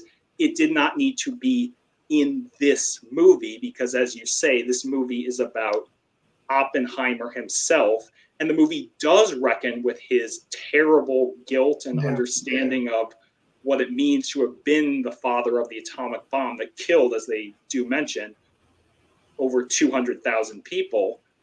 But that doesn't mean that in order for us to understand the terrible weight of that, that we need to cut over to Japan and see the devastation for ourselves. We know what happened. This is one of the benefits, such as it were, and consequences of this being real, actual history. But it, because we understand it, but we don't actually need to shift focus in the entire movie to, reckon with the scope of something that frankly could not and should not be, could not be covered in a 3-hour movie or any movie, because we have over 70 years of human history and we still haven't reckoned with this. Yeah. And yeah, I think that's like, if you want to do that, if you want to dive into it, it's as you said, that should then be its own movie. And kind of on the same level of, I mean, it's not the same thing because I'm not drawing a direct parallel, because in what I'm referring to, it's actually, we're getting both like the West, both our perspectives on the Western world's experience in World War II. But I remember when Dunkirk came out,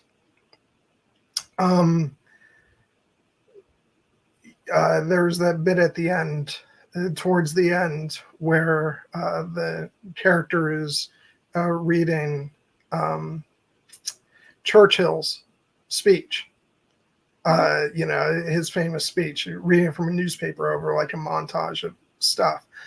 And then I think it was a couple months later or before or something, the movie about Churchill had come out. I'm trying to remember the name. Darkest Hour. Darkest Hour. And I remember finding that so thrilling, because it was like getting two viewpoints on, on that period of history, that time frame. And, and different filmmakers, different kinds of films with different objectives. But, they almost felt like they kind of fed into each other in that way. Yeah. And so in a similar way, like, I would not be opposed if somebody sees Oppenheimer and says, well, they wanted to, get the Japanese perspective on that, and then they go out and make that movie. Yeah. I think that's good. And, and if that's what they want to do, that should be encouraged. But that wasn't this story. Yeah. And so, yeah. So like, I understand where that comes from, but I don't agree with that as a criticism. I apologize if it came across as too very passionate. Not absolutely with you to you, but just in general, because again, like, we want to hear those perspectives. It's just the only thing to me like worse than this movie would, not reckoning at all with the cost of dropping the atomic bomb, which I do believe it does, even if we don't see it in Japan, would be trying to do it in that way and doing it poorly and insufficient in fashion, because that would actually bring the movie down, in my opinion.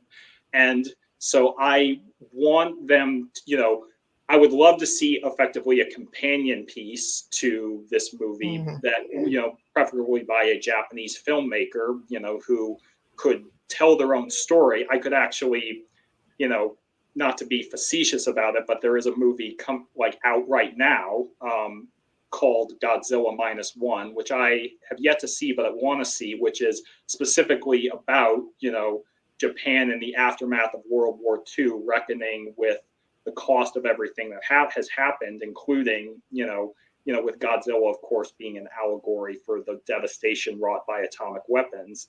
And apparently the movie's great and like very much within the Japanese perspective. And, there have been other movies that deal with the more human cost. And I really, it's up to me to go seek those movies out, because I don't think this movie, Oppenheimer, needed to be that movie, and frankly shouldn't. And I understand people having complicated feelings about it, because I believe this movie did not get a theatrical release in Japan. And I understand why. But, it's also, if we're looking at this from the perspective of world cinema, then, if you want that perspective on this event, please go seek out the right story and the right storyteller for that movie. This movie is not that movie, and saying that this movie needed to be that movie, and that because it's not that movie, that's a demerit, I don't view that as a valid criticism, because that's not saying, oh, the movie tried to do what, the movie was what it was about, and it was about what it was about poorly. That's saying, I wanted this to be a different movie, and I'm going to write that movie in my head. And I just don't think that's a good way to approach film criticism in this era. Well, James Mangold said something interesting when Logan was coming out, which is, and it's a completely different topic, and not related to this line of conversation at all, but it does kind of strike me where he said,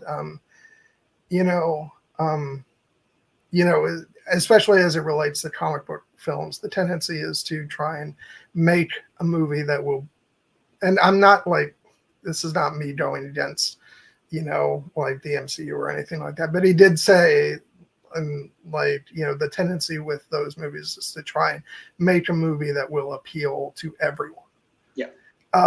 As opposed to picking your subject and your audience. Yeah. And so in a similar vein, it's like, this is not the be all end all story of the dropping of the atomic bomb. This is the story of J. Robert Oppenheimer. So yeah, but as you said, we did a lot. Like I wrote in the description for this video that this movie is extremely chilling, and a lot of that is just the way it depicts sort of the aftermath. When Oppenheimer is giving that sort of speech to all the people who worked on the project, that in itself is chilling, because everybody's stomping their feet and waving American flags, and he's playing to the crowd in that moment where he's making all these sort of quips about I bet the Japanese didn't like it. If only we'd had it in time to use on the Nazis. But internally, he's like dealing with the horror of what's actually happened, and his visualizations of as he's walking through the crowd and he's hearing screams, and he's stepping over a charred body, and it's just and to sort of go backwards in our conversation, these are also moments where I'm just like, man, Cillian Murphy is just astonishing, because he's not having one of those big actorly outbursts like we talked about. It's all in his eyes and what's boiling underneath the surface, and it's just so, I use the word already, but it's chilling, and it's it's hard to watch. But so the film deals with it in that regard, and to me, that's its own kind of horror, and in many cases, okay, so we don't actually see the Japanese perspective and the bomb being dropped, but sometimes our imaginations are even worse than an on-screen depiction. And there's also a moment in the film where he's sitting down and he's watching a projected film, and the news person is talking about Japanese families who thought that they, had been lucky and and came out of their homes only to then die days later, and the fact that we're left to imagine that instead of an image on the screen. Like I said, it's its own kind of unsettling and horrific imagery, even if it's not literally on the screen. Yeah, no, that sequence is effectively like a horror sequence within this movie, and rightfully so, because it is more horrifying than than almost anything that we could come up with in our cinematic scary monsters realm. You brought up 8984's comment. Could you bring up the comment that he had before about because I think this is actually like an essential and great point to bring up. He says it wouldn't have fit in the story, especially how the character Oppenheimer wanted to retaliate against Germany and presumably not Japan, I think, because that is the thing. Oppenheimer is ultimately the reason he gets into this entire project to create the atomic bomb is because he is worried, rightly so, that if they don't do it, the Nazis will do it first. And given the horrors that are happening in Europe with, their attempts to eradicate the Jewish people, of which Oppenheimer is one, he feels duty bound effectively to try and, get there first so that he can stop that. And that's what he talks about in the scene with Isidore Rabi, where he's like, I don't know if we can be trusted with such a weapon, but I know the Nazis can't. And so his motivations, to the extent that the creation of any weapon can be a noble motivation, that is a noble motivation. But when, as 8984M brought up, once it's clear, once Hitler kills himself and once Germany is surrendered and Japan is not yet defeated, but getting there, but ending the war will still cost many, many lives on both sides, then it becomes a different kind of moral reckoning, because at that point they essentially have the bomb, but for an effective test. And Oppenheimer has to kind of reckon with the idea of what does it mean not only to have now made this thing again, but to use it, because he knows they will use it. There are people who might be deluding themselves into thinking, we're not, this is either an academic exercise or we're not going to, actually drop this on Japan, or we can convince them not to drop this on Japan. But Oppenheimer knows that they will use it. And part of it is in that absolutely outstanding scene that he has when, they are trying, the workers or the people, the scientists working on the bomb, have the scene where they're trying to convince people not, so like if we speak out, we can stop this. And Oppenheimer just says, very rightly, but also like hauntingly, we're theorists, we imagine a future and our imaginings horrify us, but they won't fear it until they understand it, and they won't understand it until they've used it. It's the idea of theory will take you only so far, which is a refrain throughout the movie, and it's used differently here. But it's so sad. It's so sad, just also how naive a lot of those workers are right there, because it's like, we can stop this now, though. It's like, no, it's out of your hands at this point. And it's actually like there's a scene right before Oppenheimer goes to meet with the Secretary of War and the political advisors about how they're going to drop the bomb, that Sillard and David Hill, played by Rami Malek, who comes back later in the movie, are trying to convince him to sign this petition and present it to the brass to say, we as the scientific community are against using this bomb, even though we helped build it. And they, and Oppenheimer's like, well, that just because we built it doesn't mean that we're going to have a say in how it's used. And I think Sillard says to him that it's, Oppie, you're the great salesman of science. You can convince anyone of anything, even, yourself, meaning effectively you can delude yourself. And you could argue, I think it's arguable whether or not Oppenheimer is, quote unquote, deluding himself in his hopes of what will happen with the bomb, because I think that he absolutely knows it will be used, and he hopes that, knowing that reality, and that he probably will not be able to stop it, it is his hope that when the bomb is used, it will be such a traumatic and like horrifying demonstration of power that no one will ever want to use it again. And effectively, as Niels Bohr says, the war, it will, to end all war. And that you start to realize that might be where it's a delusion, but it's a delusion of hope, because I think he knows that's not true, but he has to hope that. And well, it's the only place he can hang his hopes on now, because once the Nazis are no longer a threat, like that was the reason why he got on board with it. So he has to look in a different direction for like why this is all being done, and the fact that they are so far along in the development of it. Like, he could walk away, the other workers could walk away, but they're almost finished. Like that, somebody else will finish that work. So his only real play at that point is to finish the work and then try to own it, and then like use that as a way to stand up and to sort of lead the charge of saying, this was so horrible, now we can never use it again. Like that's the only direction he feels he can really go at that point.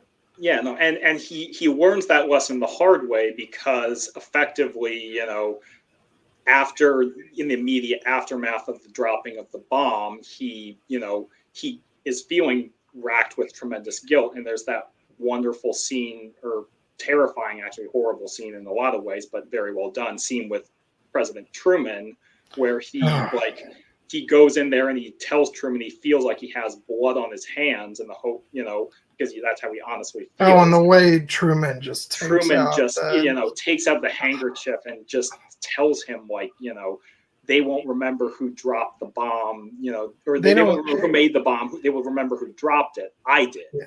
And he sees it as a point of pride, and he's like, don't let that crybaby back in here, which, it's a disgusting attitude, but it's also like, what that reinforces for Oppenheimer is what comes back later in his interrogation by Rob, where Rob is trying to excoriate him on his so-called moral scruples about developing the hydrogen bomb.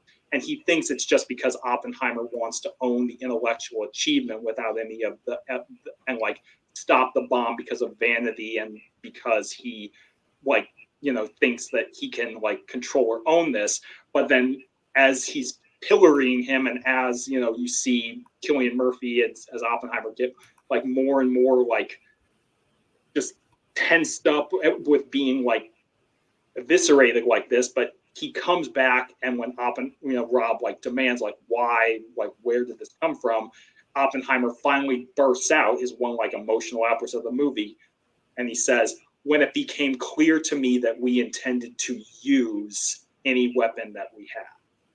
And that's really what crystallizes for him in that, scene with Truman, is that he's like, okay, I have created this weapon, and my hope is that, it would be, as Niels Bohr said, the device to end all war. But now I see that was not the case, and this has created the spark that, as we see at the end of the film with Einstein, could conceivably destroy the world. Yeah. Oh God. And speaking of me mentioning Darkest Hour, the fact that it's Gary Oldman who plays Truman, that again, talking about like cast members who just walk in for, he's just got that one scene, and just so brilliant and terrifying in his attitude. And it reminds me a lot of another Kenneth Branagh film, Hamlet. his version of Hamlet, where he casts the biggest actors for even the smallest parts. And just reminds me of stuff like when Richard Attenborough comes in as the English ambassador at the end of the film. And it's just like, just to have someone like Gary Oldman walk in, halfway through the movie as President Truman. It's so great. Some people, I know sometimes stuff like that can like pull you out of a movie where you all of a sudden get this famous actor stepping in. But I think when it's a movie that's as well made as this, and you've got all these astonishingly great actors playing these roles, and like it's not like it's a small part. It's President of the United States, so you do kind of need someone with that weight of authority.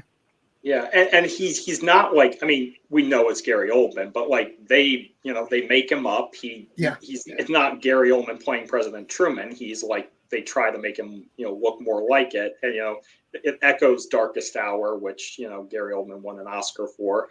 And the thing about it, within this ensemble cast, I mean, this is really also kind of like a culmination event for a lot of, the actors who have worked with Nolan over his entire career. Obviously, Cillian Murphy, chief among them in the titular role, but also, Gary Oldman worked with, he was in a lot of, Nolan's movies, most notably as Commissioner Gordon in his 3 Batman films. And it's actually like a cool thing that he has cultivated relationships with these actors and wants to bring them all like back for roles like this. It's not quote unquote stunt casting. They're all serving their purpose. I guarantee that if Michael Caine hadn't retired, he would have been in this movie, but it wouldn't have just been here's Michael Caine to have Michael Caine. No one would have found an actual like role for him. It's not like cheap cameos or fan service or whatever bullshit term gets thrown out in discourse these days. This is not that. This is actors playing roles. I will say that it's better done than it's better done than Jack Black stuff. Oh well, yeah. And, I knew that. That is an example. And Lizzo, I hear she just missed the casting. No, I kid. I know. I know your feelings on that episode of Mando, and we talked about them on the stream we did with Here Be Dragons. I get your frustration, and that actually, like, positive Star Wars fan that I am, I do think that doesn't really work. But I also am like, that's, we don't have to label every famous actor playing a character in a movie in a recognizable fashion as a, fan service cameo. That just happened to be a case where it probably wasn't done particularly well. And I actually, veering off topic, I will say that I don't even think, I wouldn't call those cameos. Yeah. I would call them stunt casting. But not fair enough. That's probably the better term. Yeah. But anyway, the casting in this movie is not that. These are all like, with that, there's a certain like intended jokiness about the proceedings. With this, everything obviously different kind of story, different kind of filmmaking, so when you have actors step in for even a single scene, they're playing it with the utmost gravitas, and it just it's all very brilliantly executed. So and we did mention Kenneth Branagh as Niels Bohr, and like only 2 scenes, but they're so consequential. there's that first scene which I can never completely focus on what he's saying to Oppenheimer because I'm just so preoccupied with Oppenheimer grabbing the apple away that he's poisoned. To poison his professor, Patrick Blackett, played by the wonderful James Darcy, who, gets like I was just talking about actors who only walk on for like a single one or two scenes. And he's one of those actors that I'm like, he does great with what he's doing, but can we just get some more? Because I love him. I've been a huge fan of his ever since Master and Commander. He was great in that, and then of course a lot of us know him from the MCU as the original Jarvis. Well, from Agent Carter. I mean, he actually still plays the role in Endgame in a small cameo, even though. It's unclear if it's meant to be the same version, but it is still the same actor. Well, it's clearly that character, even if who knows, maybe they consider the ABC Marvel shows to be I think to be an alternate reality. Yeah. Well, yeah, but it can still be like an alternate reality. Oh yeah, well now that we have the multiverse, everything is canon. Yeah. Which I've joked before where I'm like, now I just like I expand that to all the movies and shows that I love. Like that's why I call it like the Keira Knightley cinematic universe. Because like every character she plays is just like a different version of her in a different reality. It's the multiverse. And I actually I've also made that joke with regards to Deadwood and Justified, because so many of the same actors crossed over to both shows. So I'm like, that is just an alternate reality. But okay, I'm getting sidetracked now. But Kenneth Branagh, that's what I was talking about. But no, he's like, even just that first scene is great. Just where he's talking about, you asked the only interesting question, and the fact that it was a question he'd asked before, and he's like, why'd you ask it twice? I didn't like your answer last time. It's great. But then when he comes back, and he's been smuggled, out of the Nazi occupied whichever country it was, and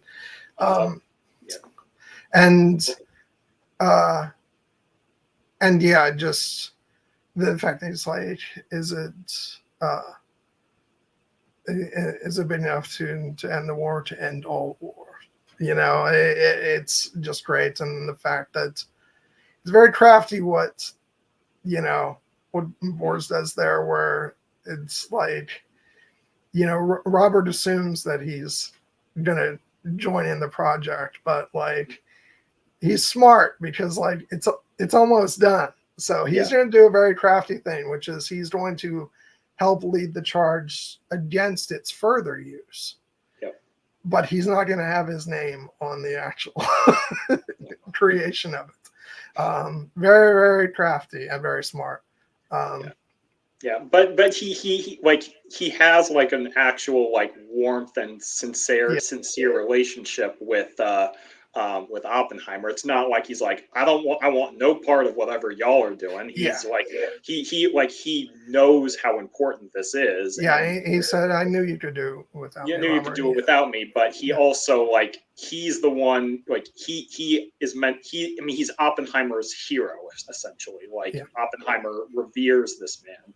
And so it means a lot for him to come and to have that mentoring relationship with him, but also he is the one who gets, effectively to drop the hammer lines about the like what the bomb actually means, and like put it in perspective as the authority figure. He says, effectively, like the power that you're creating will far outlive the Nazis, and the world is not prepared. and then he gives the, he has the great line, you are an American Prometheus, the man who gave them the power to destroy themselves. And they'll respect that, which it's an awesome line. It's a great line. It's also the title of the book this movie is based on, which was a nice way to work it in. But I'm so ashamed of myself for making this reference, but it is the Leo DiCaprio.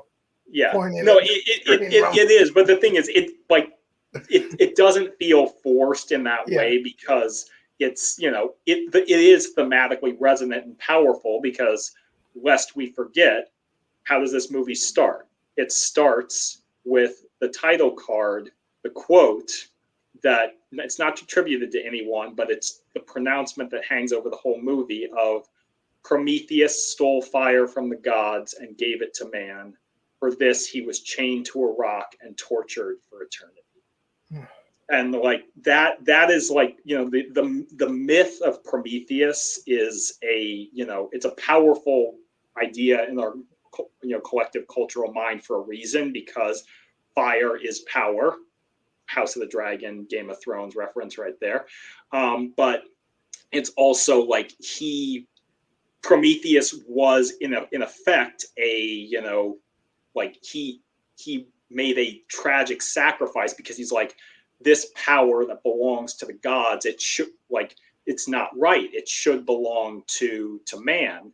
And, or man should be able, because man is suffering. Man deserves to be able to do something good with this power. So that's why he steals it and gives it. And it creates, life. It gives humanity the ability to flourish, but it also, can be a weapon of destruction. And the gods, understandably, are furious that Prometheus stole the fire. So they literally, as they allude to, chain him to a rock and have a giant eagle, American eagle, come down and tear his liver out every single day, and then it gets regrown, and then the eagle comes back and tears the liver out again. And he suffers like this for generations upon untold generations. And it's it's not the most subtle metaphor or allegory, but it's an important, powerful one, because it's the idea that Oppenheimer did gift man this awesome, the atomic power, the greatest power the world has ever seen, and it's been weaponized, and he and he does suffer for it because of his political beliefs but it's because he wants to see this power used, such as it is, for good, and people do not. There are powers that do not want to use it that way. The gods want to use fire they want to keep it for themselves so that they can control those who are below them, because, if humanity gains the power of fire, the power of the gods, what do they need the gods for? So I'm actually I think it's a very apt, cultural reference there. And, it does it's another one of those things that makes you feel like the movie is just operating almost at a level of myth, even though this is real history. Yeah. Oh God. Let's see, who do I want to bring up next? Because honestly, there's people we haven't even mentioned. If it's possible to make a suggestion, just because we had talked about Kitty earlier, and then I wanted to, I was maybe this would be a good time to talk about Florence Pugh as Jean Tatlock. Yeah, which she doesn't get that much, and I do understand that there's been some complaints about that, but given the fact that the movie is from Oppenheimer's perspective, as we mentioned, so that kind of limits our POV, but also the nature of what we talked about earlier about the editing of the film and the way it's structured, I think makes it so that, and it's covering a very large amount of time. So I understand why there isn't more of her. That said, I accept it as a valid, if you find that an area of the film is lacking, that's, I think it's, it's a valid opinion. I will say that I think that regardless of, even if she has a small amount of screen time, I think Florence Pugh does an astonishing job with what she's given. What's your feeling? I love her performance in this movie. I mean, partly because I love Florence Pugh as an actor. Like her, performance in The Little Women as Amy, like that was just like amazing, and she's done great work since then in Midsommar. Hell, given our MCU connection, the only reason I haven't seen Midsommar is because I'm scared to watch it. Because it's a dark. Well, I shouldn't say it's dark. It's a very bright horror movie. But it's a great performance. But I agree. Little Women, she's like, everybody's great in that movie. Saoirse Ronan is always utterly fantastic, but maybe because she was still relatively new at that time, and I'd seen her in one other thing, but I didn't realize it was her, which was the Chris Pine Robert the Bruce film, which she was great. Outlaw King. Yeah, which she was great in, but I just didn't remember that it was her because that was the first time I'd ever seen her in anything. So Little Women felt like the first time that I really took notice of her. And it was only after I had seen that film that I found out that most people don't like her character in that story. Because I thought that she was, if not my favorite part of the whole movie, at least one of my favorite parts. And her performance was probably my favorite. I thought she was just terrific. And she brings a lot to the role. Like in that movie, like I think I get why people might not like her, because Amy is kind of designed to be a little bit of a selfish, spoiled, naive character at times. But what Florence Pugh, like part of the triumph of Greta Gerwig's Little Women, was that she gave more to that character for Florence Pugh to play, and then Florence Pugh elevated it to the level of an Oscar-nominated role, which it was not in the original, adaptation of Little Women from the 90s. And it's a similar dynamic here, because it's different because Jean Tatlock was a real person, unlike Amy and Little Women. And the thing about people need, history is not a spoiler, part of the reason that Jean Tatlock is not in this movie very much, and why don't we get more of Jean Tatlock, is because she very tragically commits suicide, or at least it's implied she might have. There's a hint that could she possibly have been murdered, but regardless, she dies, she drowns in rather, terrible fashion, like in a way that, devastates Oppenheimer. Yeah. But for a number of reasons, most prominently because I think, as I alluded to earlier, it is really, if you dig into the history and if you read the movie's context clues, it is clear that, well, Oppenheimer has a very loving partnership with Kitty. He was truly in love with Jean. And Jean was really not in a position to give him what he wanted from her. And she didn't really even know necessarily what she wanted herself. That's part of, she has this give and take with Oppenheimer where she doesn't want him to bring her flowers, but she also will call him when, she's in crisis, and he comes, and she's like, well, don't answer, I don't want you to answer. And then he has that absolutely beautiful and heartbreaking little moment. He's like, I'll always answer. Can I just say that is probably one of the lines when she says, when he says, keep calling me, and she says, well, don't answer. I've never felt so seen. Yeah. Because it's and I understand that, what she's going through is, on a deeper level, but the idea of just, working against yourself, that is a complete and total realization, realization in writing of like, sometimes the battles that you fight with yourself. But yeah, it's just, I felt so much for her. Yeah, and she, I mean, she is pretty much, she's an incredibly tortured woman. She Yeah. has very real demons that come out throughout the movie. Irrespective of whether or not she ultimately took her own life or someone took it from her. Like she did not lead a happy life. She had, she battled with depression and was really struggling for a lot of the time, and she also is kind of there's the whole dynamic that we want to connect it to the fact that she is a full-fledged member of the Communist Party of America, and that causes major problems not only for her but for Oppenheimer as well, given his association with her.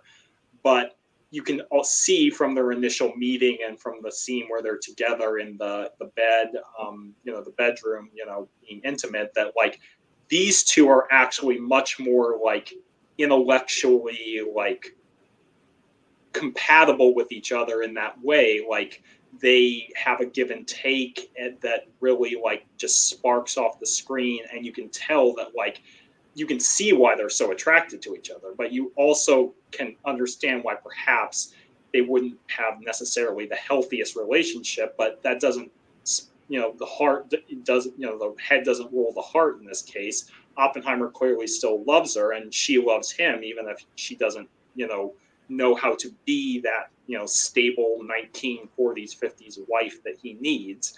So there's a tortured dynamic there, but. And it's just so cruel that that the fact that the reason why he, is so distant from her at that point, and why he hasn't even been in contact with her, is just because of the state of the United States at that point, and the horrible, thinking that was going on back then, and the fact that she's, ostracized, and it's just, and the fact that was certainly not the only thing keeping them apart. As you were saying, she was very troubled, and their relationship was very sort of volatile, and and the fact that his working on with the government was not why they split up, because that came later. But your mind is left to wander as to where things may have ended up if not for the fact that being a member of the Communist Party was such a damning, thing at that point, and the fact that working for the government, he could not have any associations with anybody like that. It's just, it's just really sad, and that's why, like, I'm not saying that like there's no room for criticism there, but at the same time, I think that it goes back to what I was saying. Like, there are so many characters in this film that are only in it for a number of scenes, and she certainly gets more than that. And I think that the writing in those scenes is great. I think that her performance just elevates it so much, and to the point that I feel so terrible for her as the film progresses, and as we get to that latter sequence with her, and then it's emotionally devastating, her fate, and so I feel like if she was, that's not to say I wouldn't have wanted more of her. I absolutely did, but I feel like if she was that shortchanged, then there wouldn't be that emotional response. Yeah, no, I do not think that she was emotionally shortchanged at all. I think that she does, and this is part of the reason you hire Florence Pugh to play the role, is she injects a tremendous amount of humanity and empathy into this character who, by the design of the narrative as written, doesn't have a ton of screen time, and also by the irrefutable fact of real world history, died, it's, this is not necessarily a case where you're like, you can be just like, oh, I wanted more of Florence Pugh as Jean Tatlock, because her story has a very clear endpoint. Now, they could have potentially shown more of it, but it's also the idea of like, I think when people, and I don't mean to presume, I just am going to put this out there. I'm going to say that when people get frustrated with things like this, a lot of times it's the whole idea of they don't want to feel like Florence Pugh's Jean Tatlock only exists in service to, Cillian Murphy as Robert Oppenheimer, because, this is a case where, like, yes, she is his love interest, and no, to use an effective, but I personally feel outdated and often simplistic thing, this is not a movie that passes the Bechdel test. Yes, the two female characters do not have a conversation with each other about something that is other than a man, so boo movie. I do want to say, and this is not me ragging on all people who, who like hold that up as something that is necessary for them, in their evaluation of cinema. If that's, by all means, go ahead. But sometimes it is a little silly. We have a movie here that is expressly written through the viewpoint of the male character, Oppenheimer. Everything's from his perspective. So like that's going to limit the amount of, sequences that aren't, that the only stuff that he's not in, again, is the stuff with straws.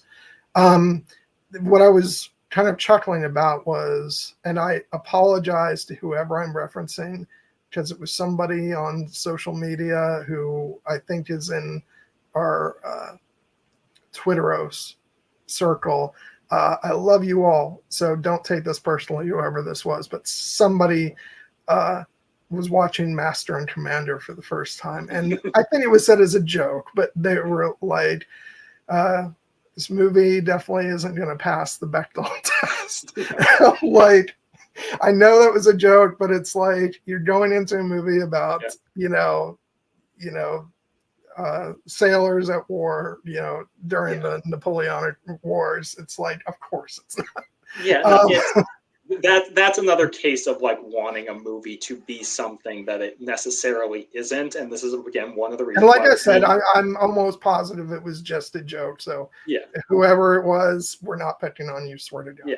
No, but the reason I bring it up is not to like say like, no, that's an invalid way of looking at the movie. It's like it's to acknowledge a reality that yes, this movie only has really like two or like three or four female characters, only two of which are prominent, because there's also Ruth Pullman, the wife, the wife that Oppenheimer has another affair with, and then they have, I think, Lily Hornig, played by Olivia Thirlberry, who actually has a nice little moment where she's a chemist who works on the Manhattan Project, brilliant scientist in real life, and she shows up to the work and they're like, hey, she's like, hey, they asked me if I could type, and Oppenheimer's like, yeah, I get it, they're idiots, come, we know your value, come work. Now, to be honest, side note, I have to say, she's an actress who has only done mostly smaller parts and supporting turns and things, and just want to say I think she's great. I wish she would get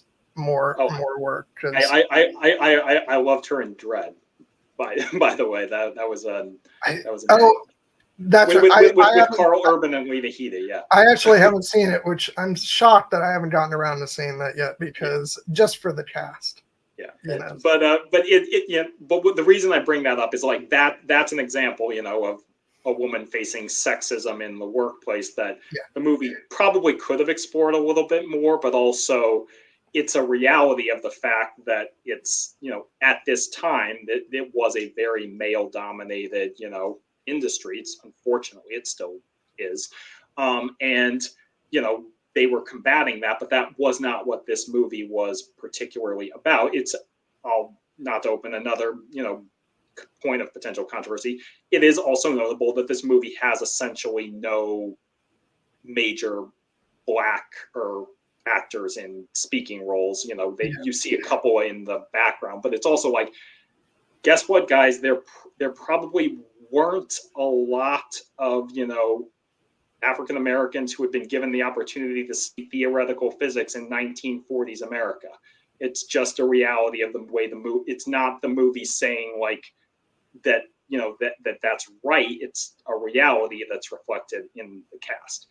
And there are two, like, I like the fact that things have kind of shifted to where we can have two kinds of historical dramas now, which I feel like has only recently come into being in the last several years, which is you have some that are going to strive for like absolute authenticity, which I think this falls under, which I'm always in support of, because I like when I watch a story that feels like I'm stepping into history, and I think authenticity is valuable. But then you get in a lot of cases, you do get the side effect of a lack of representation in stories like this. So I feel like we've also gotten an emergence of historical stories which are saying, let's not be as picky about absolute accuracy, and let's sort of enjoy the fact that it's based on history, but we're still telling a fictional story. So let's open up the casting. I think one of the first movies that I saw where I saw a great example of that was from a few years ago, Mary Queen of Scots, where they opened up the casting. And so you had, actors of nationality, that, didn't fit with the time and place, but somehow it still worked. And because the film was just very engrossing and the performances were great. And I'm open to both. I think it just depends on what the filmmaker wants to do. But I think they're both valid, and if anything, like, then we've had stuff like Hamilton, which purposely throws all that out the window. And I'll be damned if I don't think of all those cast members of the original production when I think of Alexander Hamilton. I certainly am not thinking about the real Alexander Hamilton anymore. You mean he didn't look like Lin-Manuel? But yeah, so I think whichever way you want to go is fine. But Christopher Nolan, like, it's been obvious that his type of filmmaking is very much, like stepping back into history and doing that. And so, yeah, it just is what it is. I'm, like I said, I'm fine either way. This is, the way this story is being told. So. Yeah. And I just want to point out, like, we want to see opportunities like that in, for, actors of diverse backgrounds to have that, those opportunities to see themselves on screen. And that gets back to the idea I mentioned of like wanting there to be a diverse and wide range of stories told so that everyone can see themselves on screen, and everyone through empathy can learn to see everything without every single movie needing to do that. Yeah, that's what I want to make clear. It's like, that's not to say, oh, Christopher Nolan is out of fashion, he's doing it the old way. It's the point I was making was that there's a wide variety of options open to different filmmakers, and not every, and because a new avenue has been opened up does not then require every single filmmaker to do that thing. But we should have and to borrow from like the Star Wars conversation, we should have a large buffet exactly of, different stories and different options. And fantasy is in a fantastic place for it, because there, your imagination is the limit, and any concerns about race and that idea, like, it shouldn't be a factor. That's why I have absolutely nothing resembling a single shred of patience for or respect for the whole, there shouldn't be black Valerians in House of the Dragon. If that's the way you feel, get the fuck out of here. If we get to stream about House of the Dragon, we can go off on all the horrible people who have issues with that, because that's just I can think of one in particular. But I will say, just to bring it back to Oppenheimer, I'll say two things. One, I will note that this movie, Oppenheimer, actually does have one case of that kind of race blind casting, in the fact that David Hill, in real life a white American scientist from Mississippi, is played by Rami Malek in this movie, who is an actor of Egyptian American descent, and that's because they needed a great actor for that role, and he was the best person for that role. And he's phenomenal. I mean, we talked earlier about the speech he gives at the Senate hearing where he tears Strauss apart, and it's so, like, it's brilliantly delivered, and it's so cathartic. I'm glad to hear that, because he gives one of my favorite performances in the movie, and he's only in it for like 3 scenes. And the first 2 scenes, he barely does anything, which is so great. And I don't mean that in a bad way. But he's very much, he's in the background of those first 2 scenes. Yeah. And then, so when he arrives at the Senate hearing, you're like, yeah, this is going to go Strauss's way. He's going to be fine. And then, oh no.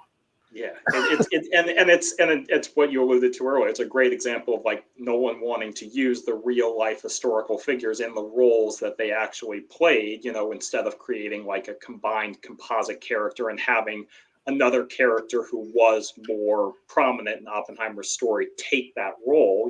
They had the man played by Rami Malek, who actually did that in real life. They gave him his moment. But I wanted to just use that to go back to Jean Tatlock, in the sense that, Jean Tatlock's story in this movie ends in tragedy because her life ended in tragedy. And even if she's not in this movie as much as some would like, so that they can, say that this movie is, quote, doing better by its female characters, I firmly believe, in my perspective as a cisgender, heterosexual, white American male, that she plays the role as it is intended, and she provides tremendous empathy and depth of personality to that role, because Jean Tatlock did live. She did have a very complicated, tortured, emotional, life that is worthy of being explored and lifted up. And it's one of the tragedies of this movie that we don't get to spend, more time together in like the real sense, because, she was lost. Oppenheimer wasn't able to see her because of her communist background. And there's that haunting moment where he, he sees her for the last time, and then he's recounting it to the board, and, he's like, I can't see you again. She's like, well, what if I need you? And then he has to acknowledge that, to the board, I never saw her again, because that's the truth. He couldn't go back to see her when she needed him, and ultimately her life ended in tragedy. And that doesn't mean that she didn't live and her life wasn't, worthy of being more fully explored. But like in a movie through Oppenheimer's perspective, that's what the Jean Tatlock as the character in this movie needed to be. We don't get an easy off the hook answer to like her character, because Oppenheimer doesn't in real life. Suicide or tragic unexpected death does not get tied up in a nice neat bow for the sake of narrative convenience, or narratives about film criticism. I will say, talking about how I don't hold it against the movie, because I think that the part is written and is played, is executed very well, in my opinion. But just because she's such a fascinating character with such a fascinating performance by Florence Pugh, I would have liked more of her just for that reason alone. And it sort of goes into a sort of common thing with me, where very often I'll see a character and a performance in a movie where that movie is not strictly about that person, and I'll like, can we have another movie that is about that person played by that actor? Because I'd love to see that. And I remember one of the times I felt like that, at the risk of going off track again, I remember when I saw Troy back in 2004, not a movie, without its flaws, but having just come off of Lord of the Rings and seeing Sean Bean playing Odysseus, I was like, can we please get the Odyssey with Sean Bean playing the character? Because that's all I wanted. And then we didn't get that. So, but it's one of those things that's left to an alternate reality. I'm here for the Troy cinematic universe. But yeah, so that's what this is an example of. Like, so like the character is wonderful and the performance equally great. So like that's the only reason I feel like I would want more, because sometimes that's the whole point is, they leave them wanting more, so. Yeah. And this movie is a great movie for it, because it has so many like fascinating real life, people who are played by great actors in those small roles. And, they are playing smaller roles here because it's ultimately, Oppenheimer's story. But, a lot of these people like are Nobel Prize winning, like incredible scientists. We could have gotten a whole movie about what was going on over in Germany with Heisenberg. Yes. And he's in one scene. Exactly. So that's just, and that's part of the genius of that sort of limited point of view of this movie, and with the editing where everything's so free flowing and moments that intersect, but you're like, let me see more, let me like just stop on this page and let me read further into it. Which again, like, and I'm not saying that that's a negative of the movie. Far, the opposite. It's a positive. It feels like there's almost so much more like bubbling underneath, but you still feel like you're getting so much. There's still like actors that I want to talk about. We've run over 3 hours and we just haven't. Yeah, I mean, I do think we maybe at the end we can go through like a quick speed round roll call of like all the great actors in the movie that we have.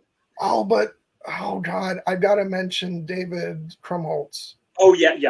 He deserves his own section because he's and he plays Isidore Robbie. Robbie, yeah, okay.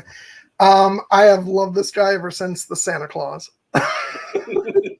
And I didn't recognize him at first because he looked so completely different in this movie. But there's no mistaking that face. He's just great, and he's the true loyal friend to Oppenheimer throughout all this. And I just love he comes in and he's sitting in for the lecture, and he's like, I'm an American too. Never would have guessed. Well, let me know if you need help with the translation. Yeah, it's like, what did he say? Yeah, that is a great moment of comedy in the early movie, and it very quickly transitions into a very warm, friendly relationship between these two men who are kind of they bond by circumstance because they're both, as Robbie says, like New York Jews who are in Europe that is becoming increasingly hostile to the Jewish people as Hitler rises, here to study the new physics, and they are kind of looked down a bit at because physics isn't really respected in America yet to that degree. I love that he just constantly like eat throughout the movie to Oppenheimer, and it's but it's also like they bond over that because we have that moment where they do meet Heisenberg and Heisenberg is offers to let them to publish something, but they're like, we got to get back, and then he's like, well, then you better get home, cowboys. And and then that's him, me on horses. Yeah, and the fact that as you say, that's Heisenberg's only scene, but that he does become a very he's historically a very significant figure in that era, not only because of his science. I love the line when at the I don't know what even to refer to it anymore. The hearing that's not a hearing, where where Oppenheimer is asking, "Do you ever see him again in person?" No, but you might say our paths crossed. Indeed. And he is. I learned about Heisenberg in my high school physics class. I learned about a lot of these people in high school physics, but he also he worked for the Nazis. Not a great guy. And then as a 8984M says in the chat, Heisenberg biopic would be interesting. That's another example of the movie, like, that's not its job to tell that story, but you're right, there is a very interesting story there, and it's not the story of how he went off to make meth in New Mexico. Different Heisenberg. Oh, you got there before I did. Yeah. but yeah, it's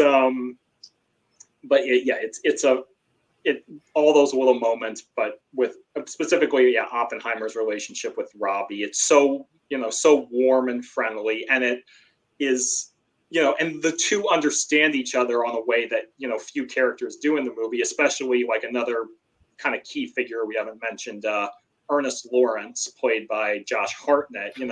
I've been waiting to talk about him because can I say that I went through the entire movie on my first viewing without recognizing it. Yeah.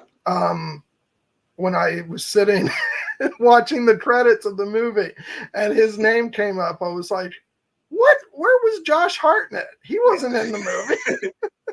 And maybe it's just because it's been a number of years since I've watched anything with him in it. I think the last thing may have been Sin City, honestly. But and I know he has been doing stuff over the years, but he was just so fantastic in this and unrecognizable to my eyes. So he was great. He actually, he's great in this movie playing Lawrence, who is Oppenheimer's friend at Berkeley, but also a little bit more on the traditionally conservative side, and he kind of serves as like a warning to Oppenheimer, what you're doing is going to get you in trouble, not necessarily because I disagree with it, but because you're like, you got to watch your back. Although I think he does disagree with some of it. Definitely the communism part. He does mention that he wants to vote for integration, but he is, he's very much coded as the, much more conservative guy who doesn't want to associate with the communists and the radicals who are populating, the Berkeley academic scene. Yeah, he struck me as kind of middle of the road. There's a line he says where he says, I want to vote for it. I don't want to talk about it. Exactly. So it's not so much that he disagrees on too many of a lot of the ideas. Although he does take issue with the unionizing, but he's very much of the mind. He says keep it out of the classroom, and I think he's just trying to protect Oppenheimer.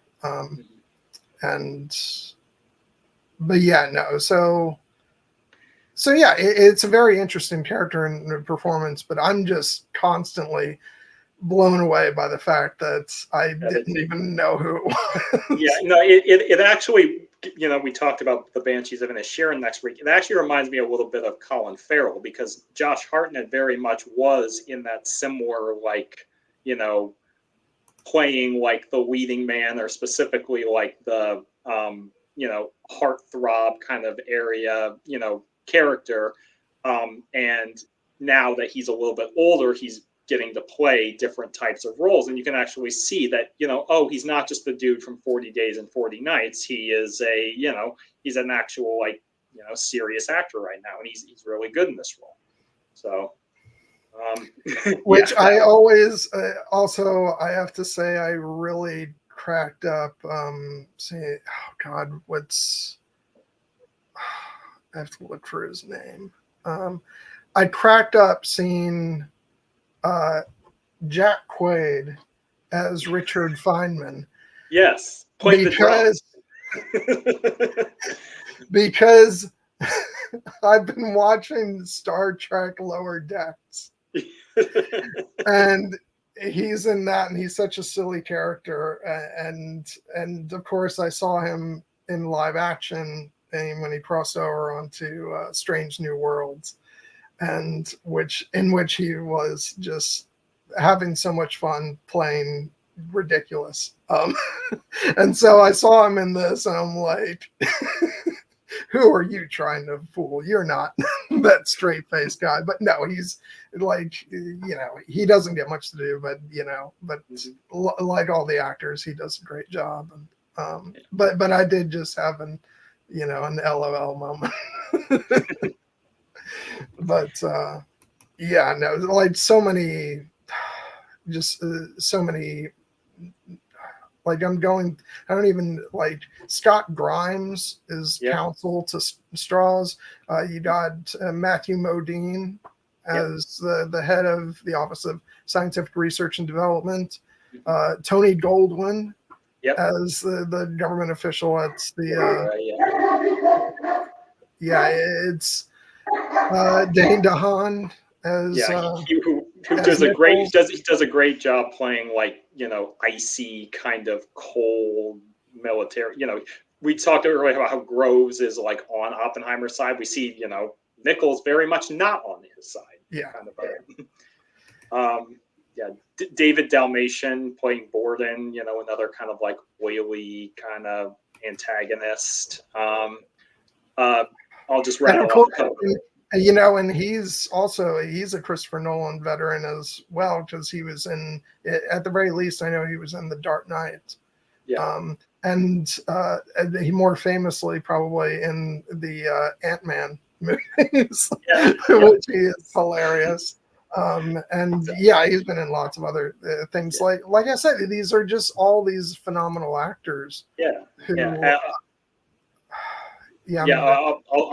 keep going. I'll shout out Benny Safdie as Edward Teller, kind of very significant figure in history, who actually gets probably a more substantial role than a lot of the scientists in this movie, because he is the father of the hydrogen bomb, which becomes a major plot point later in the movie, and he and Oppenheimer actually have friction about that. So there's a story reason for him to have a bigger role other than the historical. Yeah, he was really interesting, because I don't know that the film, even because it's not his stories, so the film doesn't really dive much into beyond the science of it all, what is driving him to push for the hydrogen bomb. And so, and there's that great moment where he gets just the icy cold stare from Kitty, in one of the last scenes of the movie when Oppenheimer is getting an award, when he's older, and it's like, nope, you son of a bitch, I do not forget and I do not forgive. It's great character. Again, probably a really fascinating story that we could get just on him. He has Benny Safdie. He's a writer, he's a director, but he's also been in a lot of different, he's an actor, he's been in a lot of different stuff. And here he's playing, he's got a thick Hungarian accent, and he kind of has like a little bit of a brusque edge to him that makes him a little bit more distinguishable. But he he has like his moments with Oppenheimer, like when because he's one of the ones who actually like does, even though I don't think he like hates Oppenheimer, he does resent him for the fact that he won't like promote his research on the hydrogen bomb. And he's one of the people who, unlike Robbie or unlike Lawrence, actually does kind of turn on Oppenheimer and helps, get him discredited. So there's definitely an interesting story to be played there, and a good performance by another good character actor. I actually found it really interesting, his interactions with Oppenheimer, because I think Oppenheimer is like really fair with him throughout, because he's like, just to get him to stay there, he's like, work on what you want and I'll meet you once a week to talk about it. It's like everybody else is focused on the task at hand. It's like, no, I'm just gonna let you do your own thing. It really, I think it's sucky that he turns against him. That's that's history, but I did not like that for dramatically. I think it was good, but it just disappointed me, from a person perspective. And then of course, I think someone we definitely have to mention is Tom Conti as Albert Einstein. Yeah, he's great in this movie, playing a very small role. And I was like, where have I seen that guy before? And I realized, he played one of the prisoners in The Dark Knight Rises, who kind of helps inspire Bruce Wayne to get out of the pit after. That is him. It is him. Yes, it is. So another, Nolan veteran coming back in a key role. What are they saying? Rise. Yes. Oh my God, I never would have recognized him. But he's so great in a role that and I love how he keeps going back to that interaction with Strauss, as from that first black and white sequence where the two of them meet, and then Einstein just walks past Strauss, and that's just a constant thing that they go back to throughout. And I love his interactions with Oppenheimer throughout the film, just talking about the possibilities of the chain reaction, and then and it just, then it cuts back to a scene after the bomb has gone off, or the two of them talk later in the film, and then of course at the very end, just I've already mentioned the big mic drop moment of the movie. He is actually an essential character in the movie, because not only because he's kind of an opening and a closing of the book in a lot of ways. They make reference to the fact that all of this exciting science that they're pursuing is possible because of Einstein discovering the theory of relativity, but it was, as Oppenheimer alludes to, many years ago, and it seems like a lot of people feel like, he's kind of been passed by, and now we just will spend his days like walking, in the woods on Princeton's campus, and not, we're not actually gonna, we will commend his achievements, but we won't invite him to work on the Manhattan Project. He's had his time, we're past, but he has an incredible wisdom throughout this, movie, and Oppenheimer does respect him and uses him as a resource, and he kind of helps him regain that perspective at a few key moments, both in the scene where, as you mentioned, they discuss the possibility that they could destroy the world the first time, and then at the end of the movie, and then also when Oppenheimer is getting in the midst of his confirmatory fight, his security clearance fight, and Einstein comes up to him and kind of has that quiet little moment where he's like, mentions that he left his country never to return, and if this is how your country is treating you, what, perhaps you should turn your back on them. And Oppenheimer's like, damn it, I happen to love this country. And he's like, then tell them all to go to hell, which is, a great little moment for the smartest man who ever lived, as many feel. He is rightly used as a font of wisdom here.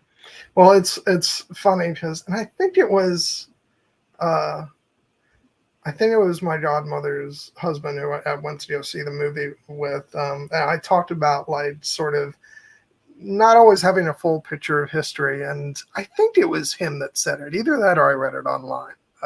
Who knows? But I remember either hearing or reading a comment that that he didn't know that that Einstein was alive at that time, because Einstein just seems like this sort of larger than life figure that had all these big theories and was such a genius that it was at the root of so much to come that I understand how he can feel like this figure who lived much longer ago than he actually did. So I just found that funny that he was like, I didn't know he was alive that recently. but yeah, no, he's great, and again, we mentioned it before, but man, I just love that moment with Alden Ehrenreich and Strauss, where he's just like, maybe they were talking about something more important. Yeah. And of course they were. And yeah. And oh yeah, I'm glad 8984 brought this up, because I probably, like, Oppenheimer's relationship with Einstein in real life may not have been exactly this, but this is the type of historical liberties or whatever, that the movie can and should take, because it actually works and elevates the themes of the movie, specifically the idea of, that's repeated throughout the movie, of, quote, theory will take you only so far. And, and Robbie says, like, you're the great improviser, but this you can't do in your head. And that's such a great line. And that's part of the reason that Einstein has kind of been left behind, because he is, he was a great theorizer, but as we see kind of with Oppenheimer at the beginning of the movie, like, not the, the practical scientist in the same way. So they're like, okay, well, he has had his time, but he has, as we see, like, people still know his name today. People remember Einstein, they remember Oppenheimer, don't really remember Strauss. so yeah, no, you're absolutely, and there's a reason why I didn't know, like, whether or not Strauss would be confirmed, because I'd never heard of him in my life. And the same thing, and like you said, where you heard that casting announcement and you were like, who? Which is, which I think is all the revenge Oppenheimer would have wanted. Oh God, yeah. And just maybe just to continue running down the Wikipedia page so we can get that behind. I'll just shout. I already mentioned Casey Affleck just chilling as Boris Pash. Oh God, so good. He is, like another character like who has a very specific reason. They mentioned he was the son of a Russian Orthodox bishop, and he went back to communist Russia to, quote, kill Bolsheviks with his bare hands. That tells you everything you need to know about that guy. Dylan Arnold as Oppenheimer's brother Frank, kind of a smaller role, but an important one given the fact that he's Oppenheimer's brother and a scientist in his own right. He doesn't get quite as many like big moments, but he's there, he's important. But enough that beat at the end of the movie hits, where he comes back and says what Oppenheimer said to him before. He's like, "You're happy, I'm happy," which of course Oppenheimer isn't actually all that happy. Yeah, and And there's tragedy there too, because unlike Oppenheimer, as it's repeatedly made clear, Oppenheimer, despite his associations, never actually joined the Communist Party, whereas Frank Oppenheimer did, and as they allude to, he got blackballed from every university in the country. And also Oppenheimer's friend Hakan Chevalier, at Berkeley, played by Jefferson Hall, aka Hugh of the Vale, and Jason and Tywin Lannister from the Game of Thrones. He is, isn't he? He is, but he plays a very different character in this movie. He's actually a very nice, sympathetic, friend. And character. He's also I haven't seen the whole movie yet, which I'm gonna fix, but I know he's in the opening scene of Tenet. Yeah.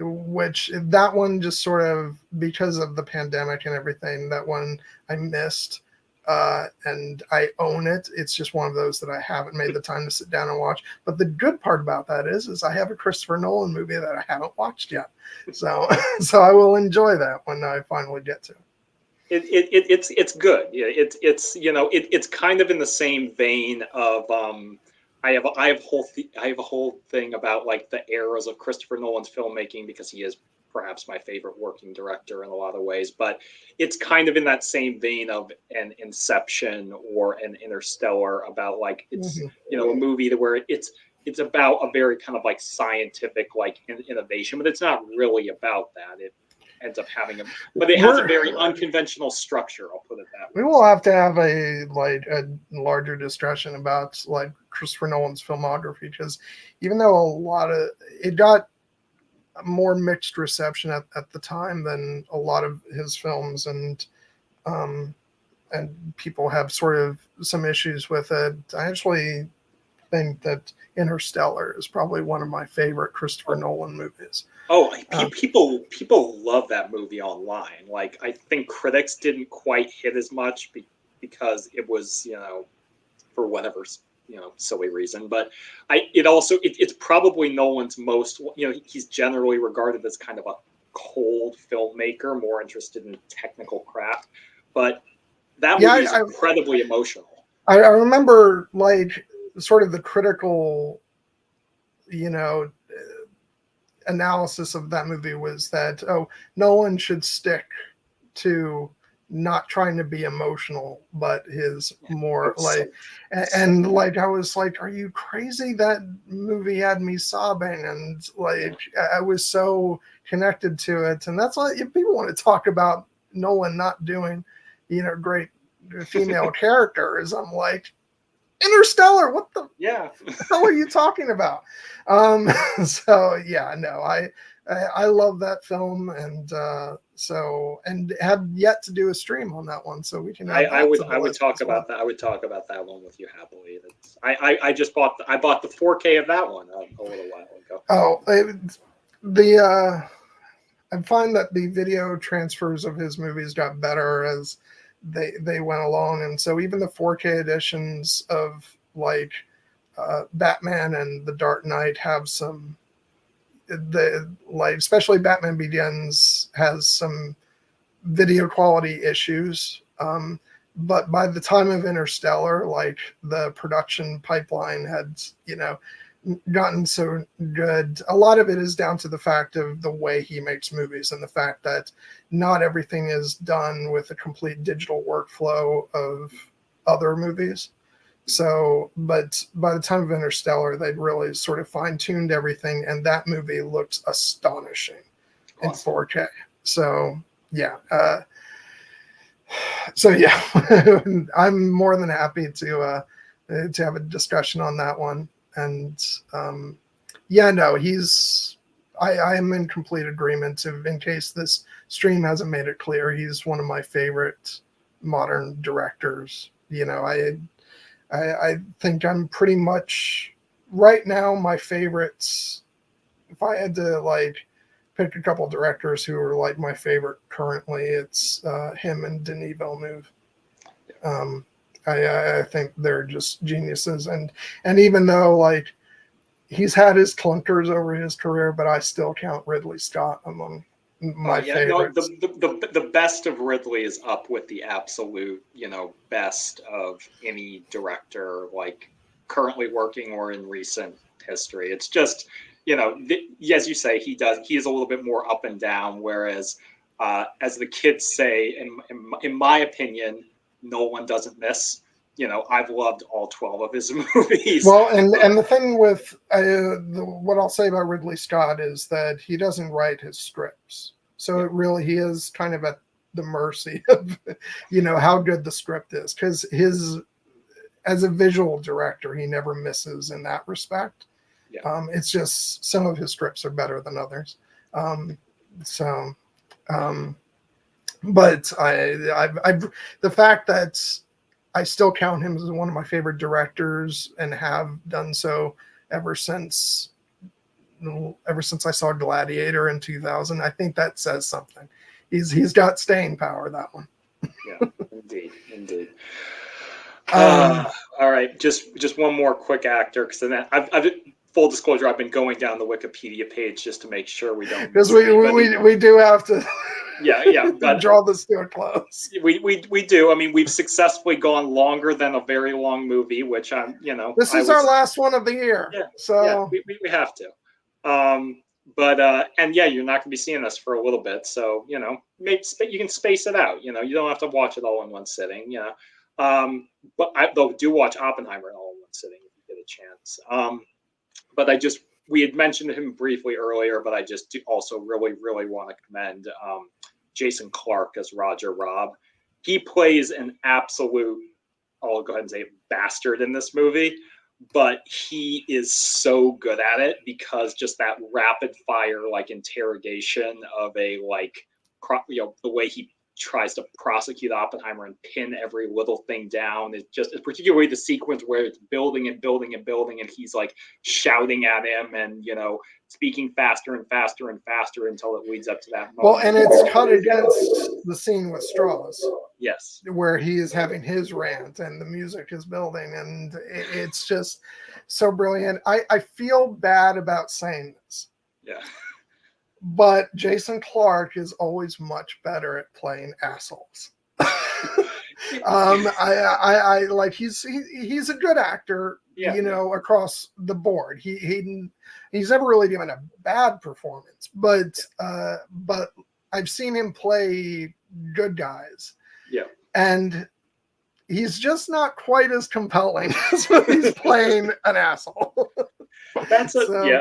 Yeah, I agree. I'm sure. I don't know anything of whether he's a nice guy in real life or not. A lot of times, the actors who do the best, at playing that said, I will say that one of his sort of better performances were, and that makes it sound like I'm crapping on his other ones. I'm not. He's a fantastic actor. I'm just being a little tongue-in-cheek. But I do think one of his better performances where he's playing a quote-unquote nice guy is the Keira Knightley film, The Aftermath, which I thought he was great in.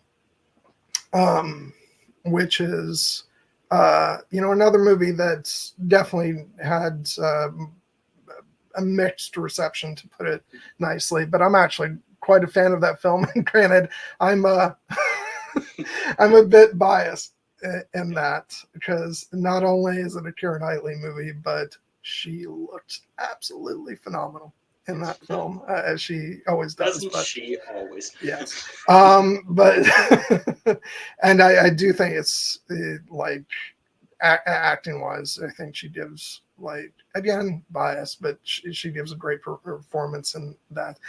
I'm going to very easily slip into Keira is always cheated out of an Oscar nomination. But we can leave that for another. Maybe she should work with Christopher Nolan. That will be the major one. That's the only thing. I love the fact that she does smaller films and the film specifically that she's interested in, but I am kind of dying to see her do another thing that has a big cultural footprint that is a huge big event. But of course, if I had my way, all her smaller films would be big cultural events too. But But I would love to see her do a Christopher Nolan movie. I think that would be pretty damn cool. Or return to Star Wars. But as we've talked about elsewhere, she has to be told that there's more to her character than being Natalie Portman's double. Yes. Anyway, we're veering off course. Yeah. Jason Clarke, he was great. Just very easy to hate. And it has to be said in this movie, but that's kind of the point. He knew the assignment, as they say. Yeah. I do want to say before we start to close out, because can you believe we mentioned it and I talked about like the sound and stuff, but we really haven't talked about the Trinity test itself. Is there so much fascinating character work and all that stuff, but it's just like the build up to it. And what was your reaction when like you first saw that sequence? It lived up to the hype, even if it wasn't exactly what I was expecting from it, because it's such a it is the central moment in not only the movie, but a central moment in, American and modern world history, that it's almost impossible to accurately like convey just how big it was. But they do, in 70 millimeter IMAX, they make you feel the scale and the power of the world's ever first detonation of a nuclear weapon. And the way that they choose to convey it, I think you mentioned earlier, I love the choice of having the sound almost completely fade out for much longer than you would necessarily think, as it just like devotes its, the screen time to people seeing the explosion and seeing that column of fire 10,000 feet tall rise into the air, and like giving every actor their chance to look just like awed and a little fearful of like what hath they wrought kind of idea. And of course punctuating it with Oppenheimer's, now I have become death, destroyer of worlds, which I actually kind of liked the choice to use it there and use it as a voiceover, because everyone's seen the clip of him doing the interview like on TV, but they don't do that in this movie. They use the quote here, and it's the right place for and it. it's played back from the scene with Gene, where they're in bed together, which is a freaky kind of moment for different reasons. Don't kink shame. No. But I'm kidding. But it is although I will joke about that and say the people who are whining about the fact that there's nudity in this movie, get over yourselves. This is what about that. I'm trying to be mature, but I was not complaining. No, I'm not talking about you. I'm talking about people who seem to have an idea that sex is always unnecessary. Although I did see, a comment somewhere that was being much more horny on Maine than I wanted to be in this particular stream, where somebody said that scene was something to behold in IMAX. You know what? See that? Yeah, that's yeah. But yeah, also the Trinity test. That was another thing that was. Yeah. Were we talking about something? Yeah, we were talking about the world's first nuclear explosion, like and how incredibly amazing and terrifying it was to see a column of fire 10,000 feet in the air, and then we naturally transitioned to another smoking hot thing, which is Florence Pugh. So. We did really well for so much of the stream. We went 3 hours and 40 minutes behaving. But no. So anyway, what I was getting at was, during that scene, he reads that, and then that's, played back over this scene. And I liked not seeing like the actual news broadcast where he says that. I like the way they did it here. So. And just the way it's done with the the delayed sound and Mhm. like so much to the point where you're like just waiting for it and you're waiting Yeah. for it. Yeah, and that's part of its effectiveness is the fact that they build and build and build And and because, build. well, and then at a certain point, you're so overcome by what Yeah. you're seeing, like visually, and you become so like in awe in a terrified way of what Yeah. you're seeing that by the time it finally hits, you've almost forgotten about waiting for the sound, and then it hits, and you're like, oh shit. Exactly. Yeah. Yeah, it's just so magnificently executed, and yeah, and I loved the choice. Like they did it throughout the movie, even when they were doing the test explosions of showing that delay of sound, which is not something you always get because in movies it's very much the tendency to, you know, there's an explosion on scene and you've got the sound in sync with that, and so yeah. Yeah, it truly was like, it's the centerpiece of the movie, as it should be, and it is incredibly cinematically effective in its way of you recognizing what just a monumental event this is, and the fact that they have the two deltas of this could end up being a complete dud. The bomb might not go off at all, or we might, ignite the atmosphere and destroy the world. And then, they middle it. They, unleash the incredible, powerful nuclear explosion that we all came to see. Hi, Patter. Yeah, we're kind of like we're almost in awe more of the length of the stream than the Trinity explosion. You know what? He kids. Potter loves to kid, but I am actually legitimately like happy and proud of ourselves, not only for the discussion that we have but the fact that we ended up having our longest stream ever about our favorite movie of the year, and at our last stream of 2023. It feels like the right way to go. I will say also, I'm just happy that we stayed on long enough for Padar to join us. That in of itself is the achievement. No, one more thing that I just wanted to mention were just the visuals in general. Not just like the cinematography, which is stunning. And we talked earlier about, the use of IMAX cameras and 75 millimeter and all that, but the practical effects that are used throughout this film, from the Trinity explosion to the, when Oppenheimer is imagining like physics in his head, and just there's one shot where he's in bed and there's that effect over top of it. And I watched the documentary, and like that's not a digital effect. That's they really had something like over top of him, like some kind of spinning thing that made that effect.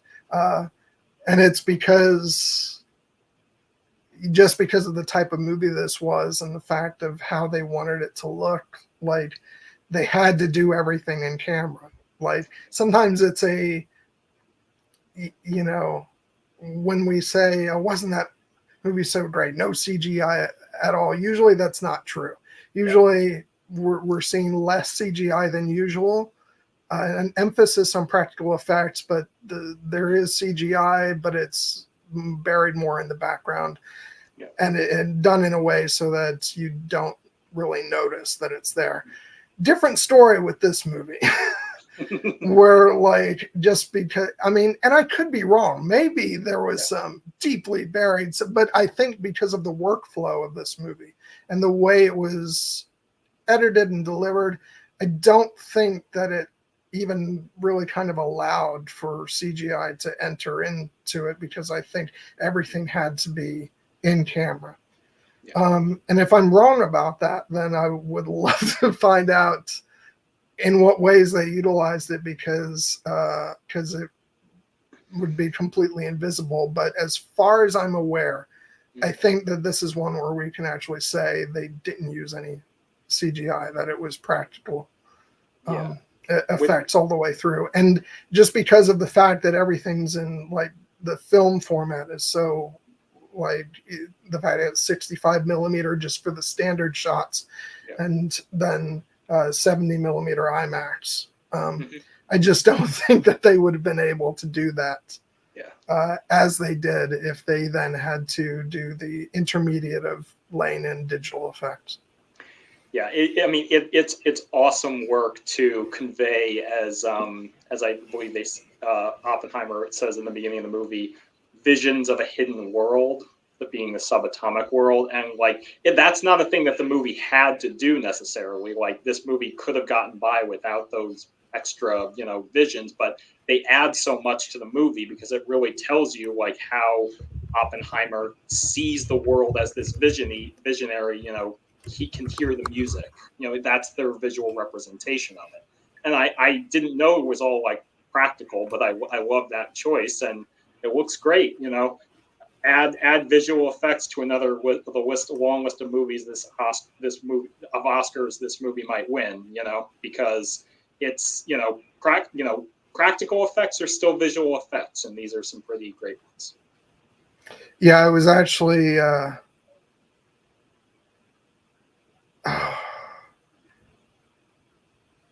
I'm actually reading something here.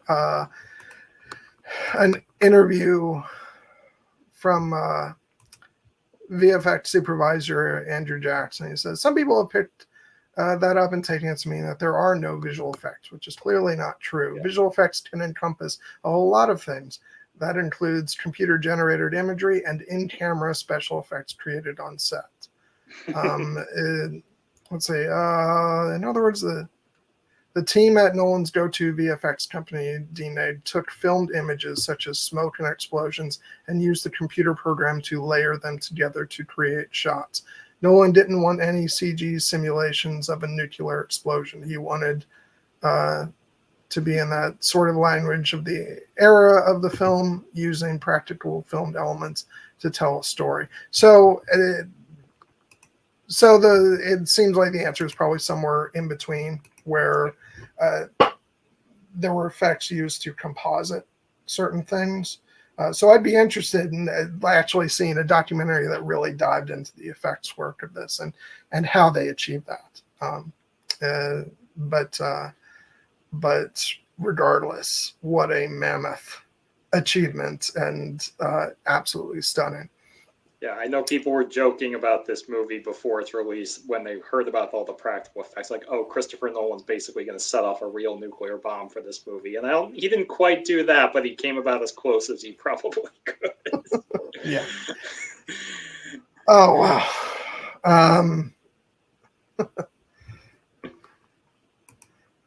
Oh, Powder. No awards for us for this. Give us the or give it all the Oscars. That's all. We're happy to have you whenever you're able to pop in, Powder. It really does mean a lot. Thank you.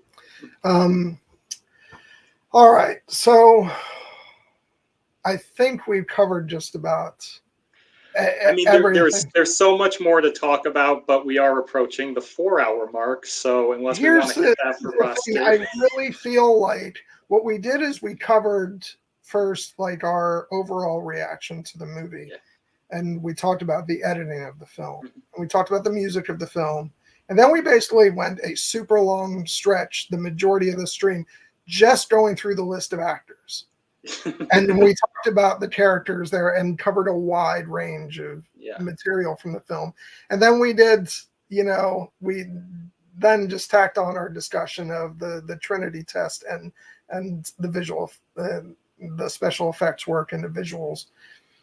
And so really, I feel like 95% of the stream was just going through the cast list. But we used that. We didn't just say, oh, they're so great. We used that opportunity to actually talk about the characters and their role in the movie. So I feel like it was a very good discussion. And look, I'm glad you feel that Thank way. you.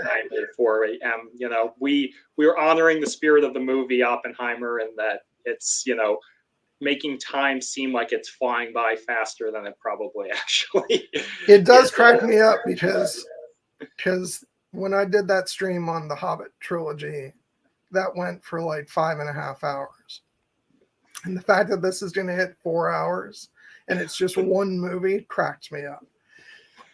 It deserves it though, and I'm glad we just structured the discussion the way we did, because this is the type of movie that it's so rich and it's so like there's so much to discuss that like I don't really think it serves us best to try and just go through the plot in the linear order. And in this movie, it's difficult because it cuts back and forth so frequently. So it's easier to talk about the characters and the themes, and then just wherever our hearts, lead us. But I will say that I'm very happy with the way this stream went, because I always enjoy the conversations that we do on here. But there are definitely ones where you kind of follow a certain structure, and then sometimes you're stretching certain areas out to try and make sure you've covered everything. But I just had a blast, like just talking about every aspect that we covered about this film, and it was just fun to just sit here and analyze it and riff on things. And of course, we did inject some time to talk about some other stuff. Before I start to wrap it up, is there anything we didn't talk about that you want to throw in there? I mean, I'm sure we'll think of something. I just feel like this is like, we hit the big things I wanted to make absolutely sure we covered. So I'll just, to start closing remarks, I'll say that, this movie is, I could spend a long time searching for an adjective. I could, I want to say it's magnificent. It's, like outstanding. It's like phenomenal, incandescent, whatever you want, pick your adjective. Good is another adjective, but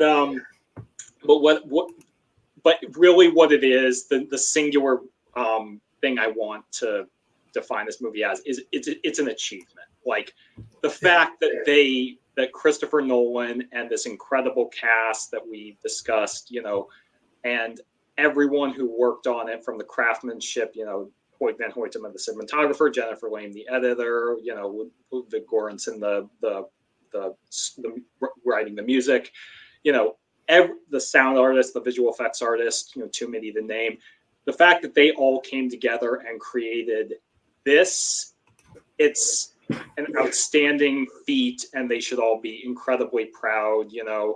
It really is something that they can serve as the crowning jewel for anyone's work. I would say that in term, I think I referred to this on Twitter, and part of the promotional thing is Christopher Nolan's magnum opus, which I do kind of feel like it is, because it feels like his entire career has built up to this crowning achievement that I do sincerely believe in my heart of hearts he will probably win Best Picture and Best Director for, and deserve to do so.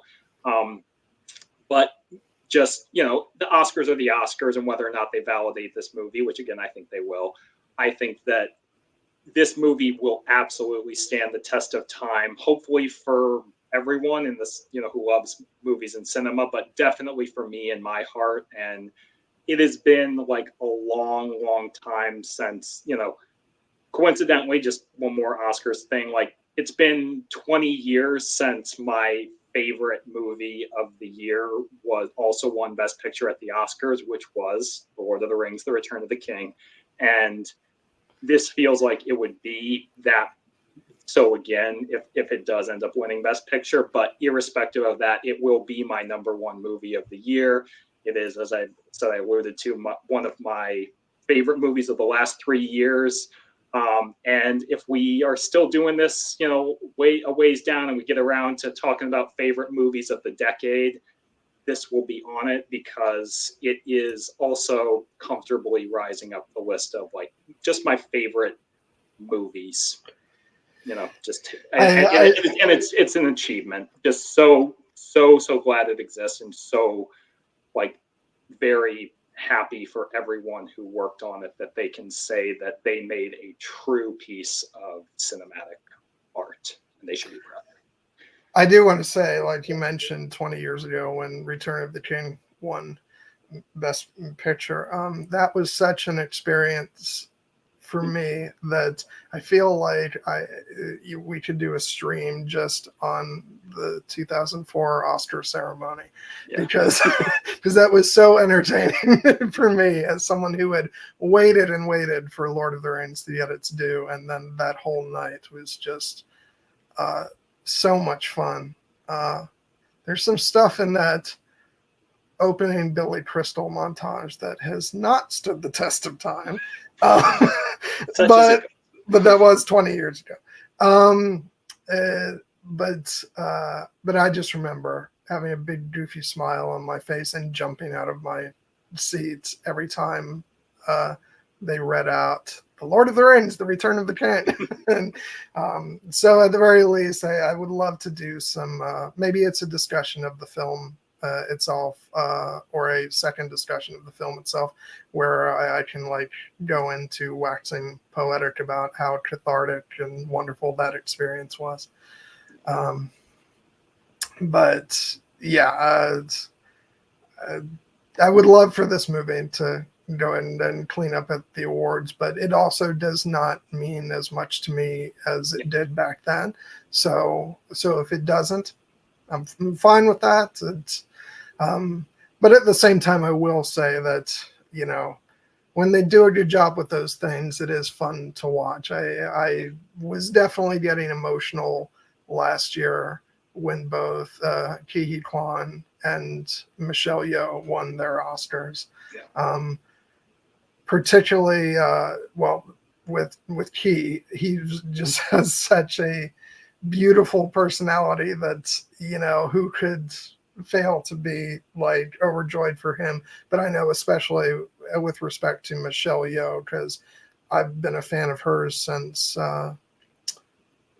Super Cop with Jackie Chan, and so that was just like it made me so happy. But yeah, my final comments about this movie, though, you know, as I said, I've been a huge Christopher Nolan fan for years and years. And this does feel like a culmination in many respects of, you know, something that he's been building up to. And it's, you know,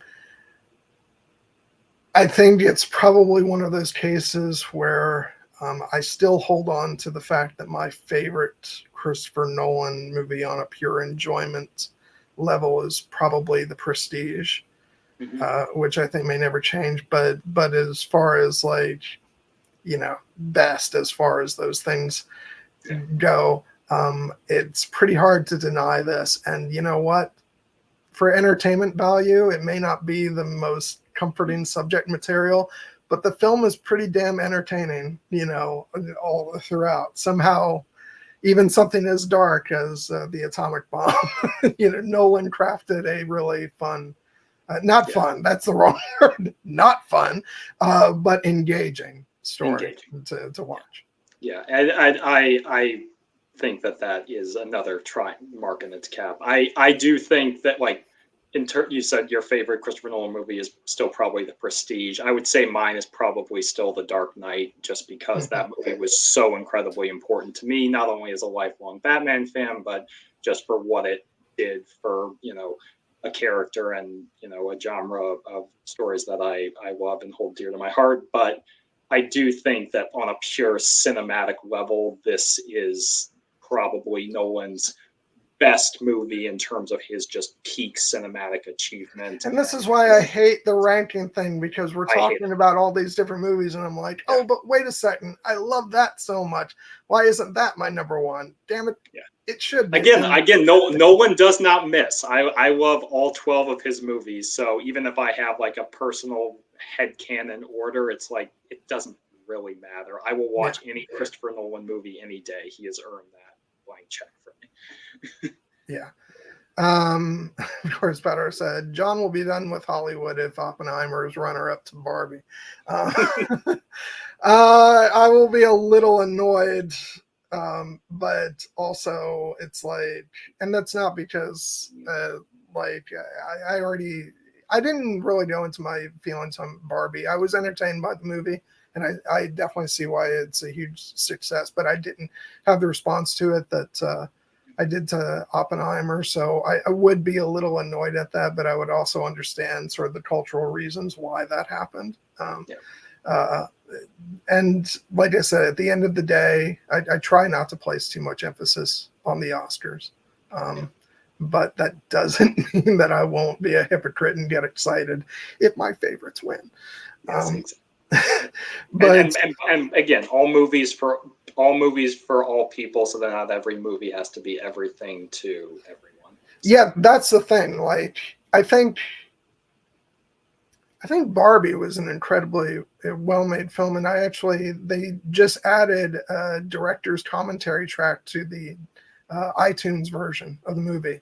So for those of you who have a digital copy of it on iTunes, go check that out, because I listened to it and I loved listening to what Greta Gerwig had to say about the making of the movie. And what it really reminded me of, this isn't a Barbie discussion, but we're at the end, so it's just going off the rails. It's really reminded me that filmmaking is something that's very personal. Yeah. And she wasn't making something to appeal to this crowd or that crowd, to score this, sort of socio-political point or whatever. She had affection for these characters that she was putting on screen, and this was a personal film for her. And sometimes I think we need reminding of that, because sometimes it stops becoming about the film and becomes about other things.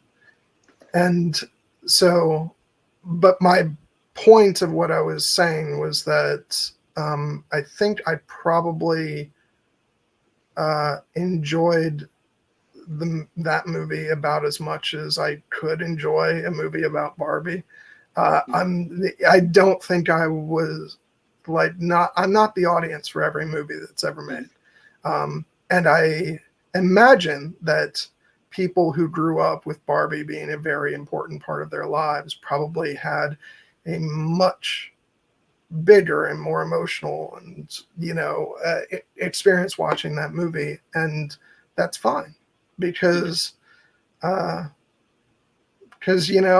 also accept that the experience I had watching Lord of the Rings was sort of tailor-made for me, because that hit me at the right moment as I was getting into fantasy, and I read the books about a year before that first film came out. And I know that there were also people at the time who were not as emotionally invested in the world of Middle-earth, who were like, yeah, it was good, but but I wasn't blown away by it. And at the time I was like, how could you not be blown away by it? But we all have our personal experiences that we bring to things. Yeah. And so, yeah, who knows? Maybe we will end up doing a discussion about Barbie, and we'll have Kathleen on. It's not one of my top priorities, but I could see that happening also. And there would be some interesting things to talk about. But I think, yeah, there we go. Yeah, Kathleen would murder me if we did a Barbie discussion and we didn't invite her on. We're also going to have her on when we do a discussion on Anna Karenina, because she's a big fan of that as well. Oh, nice. Another Keira Knightley movie. Yeah.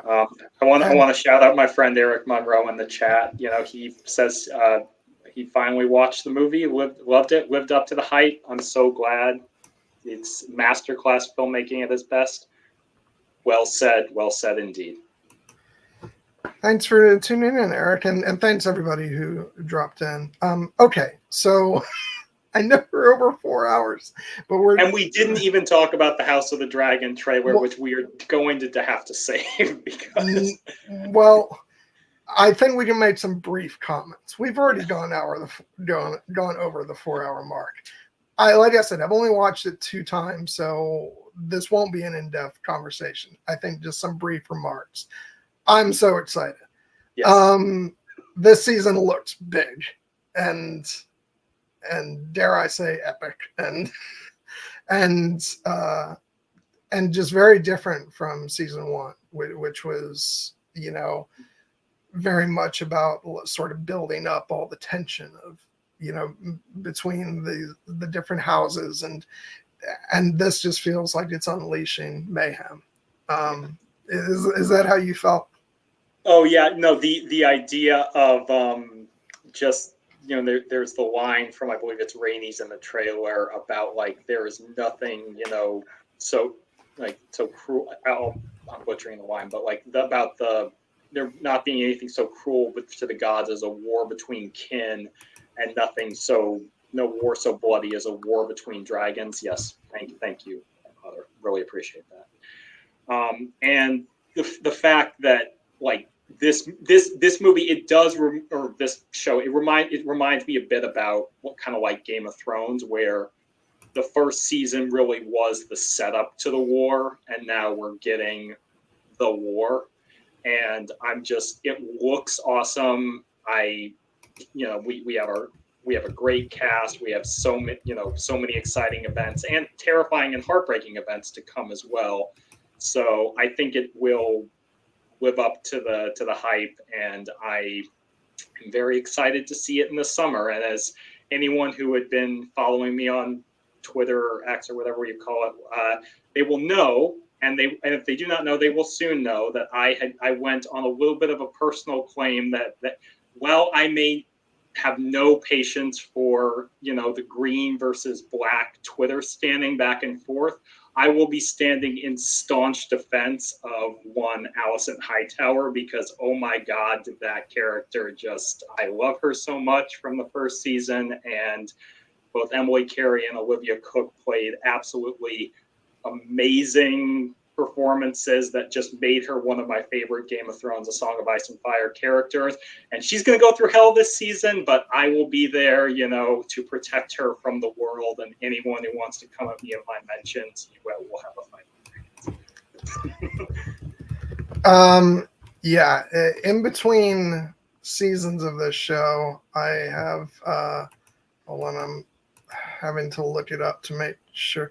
I had watched the Amazon the version of Vanity Fair, the mini series, which she is in that as well, and she's the complete opposite of Allison, because that character is mischievous, very promiscuous, which is probably a bit more what Olivia Cooke is like in real life. If anyone who's seen her interview with Emma Darcy, and the famous meme about the Negroni Sfogliato and how stunning it is.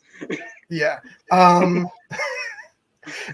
But in her own way, that her character in that is also like, you love her, but you also can't stand her.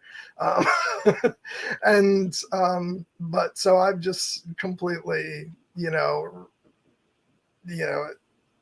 risen to the level of just adoring Olivia Cooke even more than I had before. So I'm very much looking forward to going into the season with that new perspective. And one thing I will say, I'm looking forward to, I didn't really have too many issues with it last season, but I do like that we're going to be settled into one time period and one cast this season, so that we won't be having characters getting older and older every couple of episodes. Yeah, although again, I thought Millie Alcock and Emily Carey were outstanding and essential to tell the full story. But yeah, now that we're into the meat of the heart of the war, then full steam ahead. Well, I was gonna say that. Yeah, that's Laris Strong's bag. I'm not necessarily about that, but I do think Olivia Cooke is very pretty. Let's put it that way. I will say, like, I've got some parts of myself that I won't talk about on the stream, but foot fetish is not No. one of those things that's like I'm keeping on the download. That I've never really done, but like to those for whom that is the thing, like that's great. No shame whatsoever. It's just I will say it's not one of the things that I've ever really understood. And even if that's your thing, like I don't think you want to beat Laris.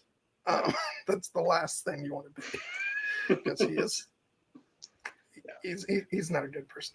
Yeah, no, but there were a lot of great things I saw in the trailer that had me very excited, and some things that I'm not, I don't always know what to expect because I do know all the major plot points, but funnily enough, I actually have not fully read Fire and Blood, which this is based on. So, but I loved season 1 of the show, and I'm very much looking forward to getting back to that world and seeing what madness and blood and fire await us.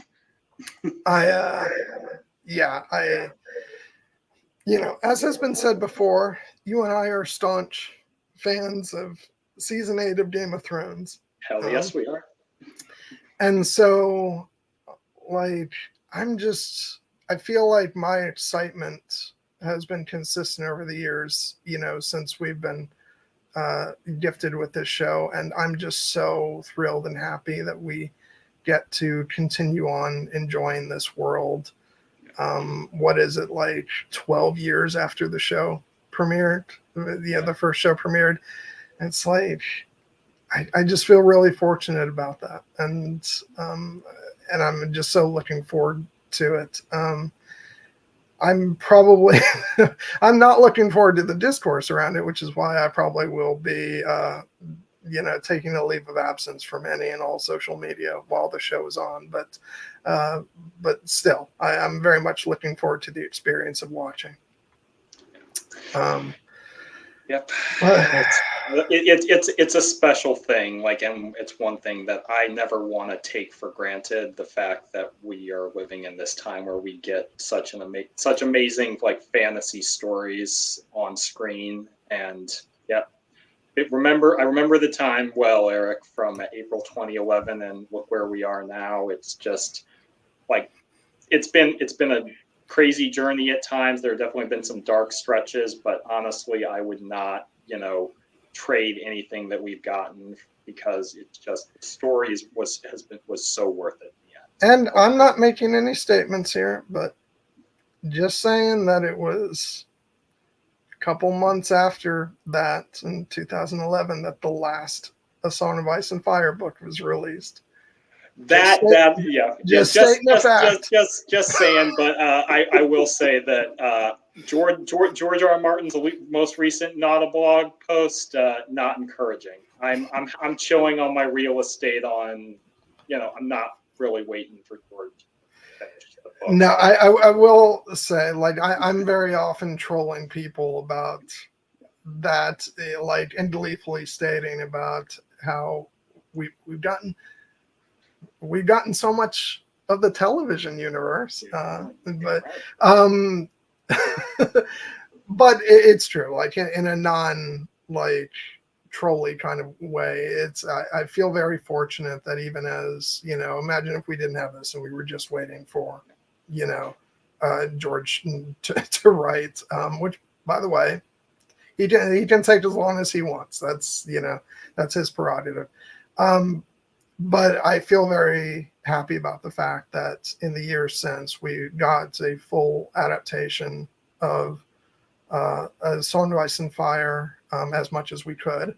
And now we're on to House of the Dragon, with, potential other things, on the horizon. I think it's great. And I love spending time in this world. And yeah, so. All right. So all right. I think I'm having this notion for some of our friends in the Slack and the Here Be Dragons community. I feel like I want to wrap this thing up at 4:20. Okay. So yeah, I'm all for that. I'm sure we can find something to BS about. That will mean something. Yes, yeah. To people. Absolutely. So we only have to make it like 2 more minutes. I will say I love the fact that this wound up being the longest you and I have ever gone, and it was for this movie, and I think that's great, and it was definitely a good way to finish off the year. Absolutely, it was. It is our crowning. It is our crowning achievement for now that we did a 4-hour and 20-minute stream on our favorite movie of 2023, and. Oh yeah, and Eric says, yeah, that is on the list too. Kingdom of Heaven, the director's cut specifically. Yeah, the director's cut of Kingdom of Heaven is one of my favorite movies ever. I was so gutted by what was by what was done to that movie for its theatrical release. Which I'm happy to say that Napoleon's theatrical cut fares better, I feel, than Kingdom of Heaven's did, but like we talked about, I'm still very anxious to get the full extended cut of that movie when it comes to Apple, because it feels like there's so much under the surface of the movie that currently exists. So but yeah, no, it's so funny because on the Blu-ray, when you select the theatrical cut, you're actually it goes between 2 different prints of the film because the film got regraded for the director's cut. So for the scenes that are exclusive to the theatrical cut, it's got a different color scheme and look to it. It's like they didn't even care enough about the theatrical version to fully remaster those scenes that were exclusive to it. So I think that's hilarious. Okay, we've all right, smoke them if you got them. All right. So let's go ahead and close things out. Thank you everybody for tuning in, and when we come back in January, it will be first up Indiana Jones and the Dial of Destiny, and then we'll go from there. Looking forward to it, and remember, theory can take you only so far. Absolutely. All right. Have a great night, guys. Thank you, everybody who came in to watch.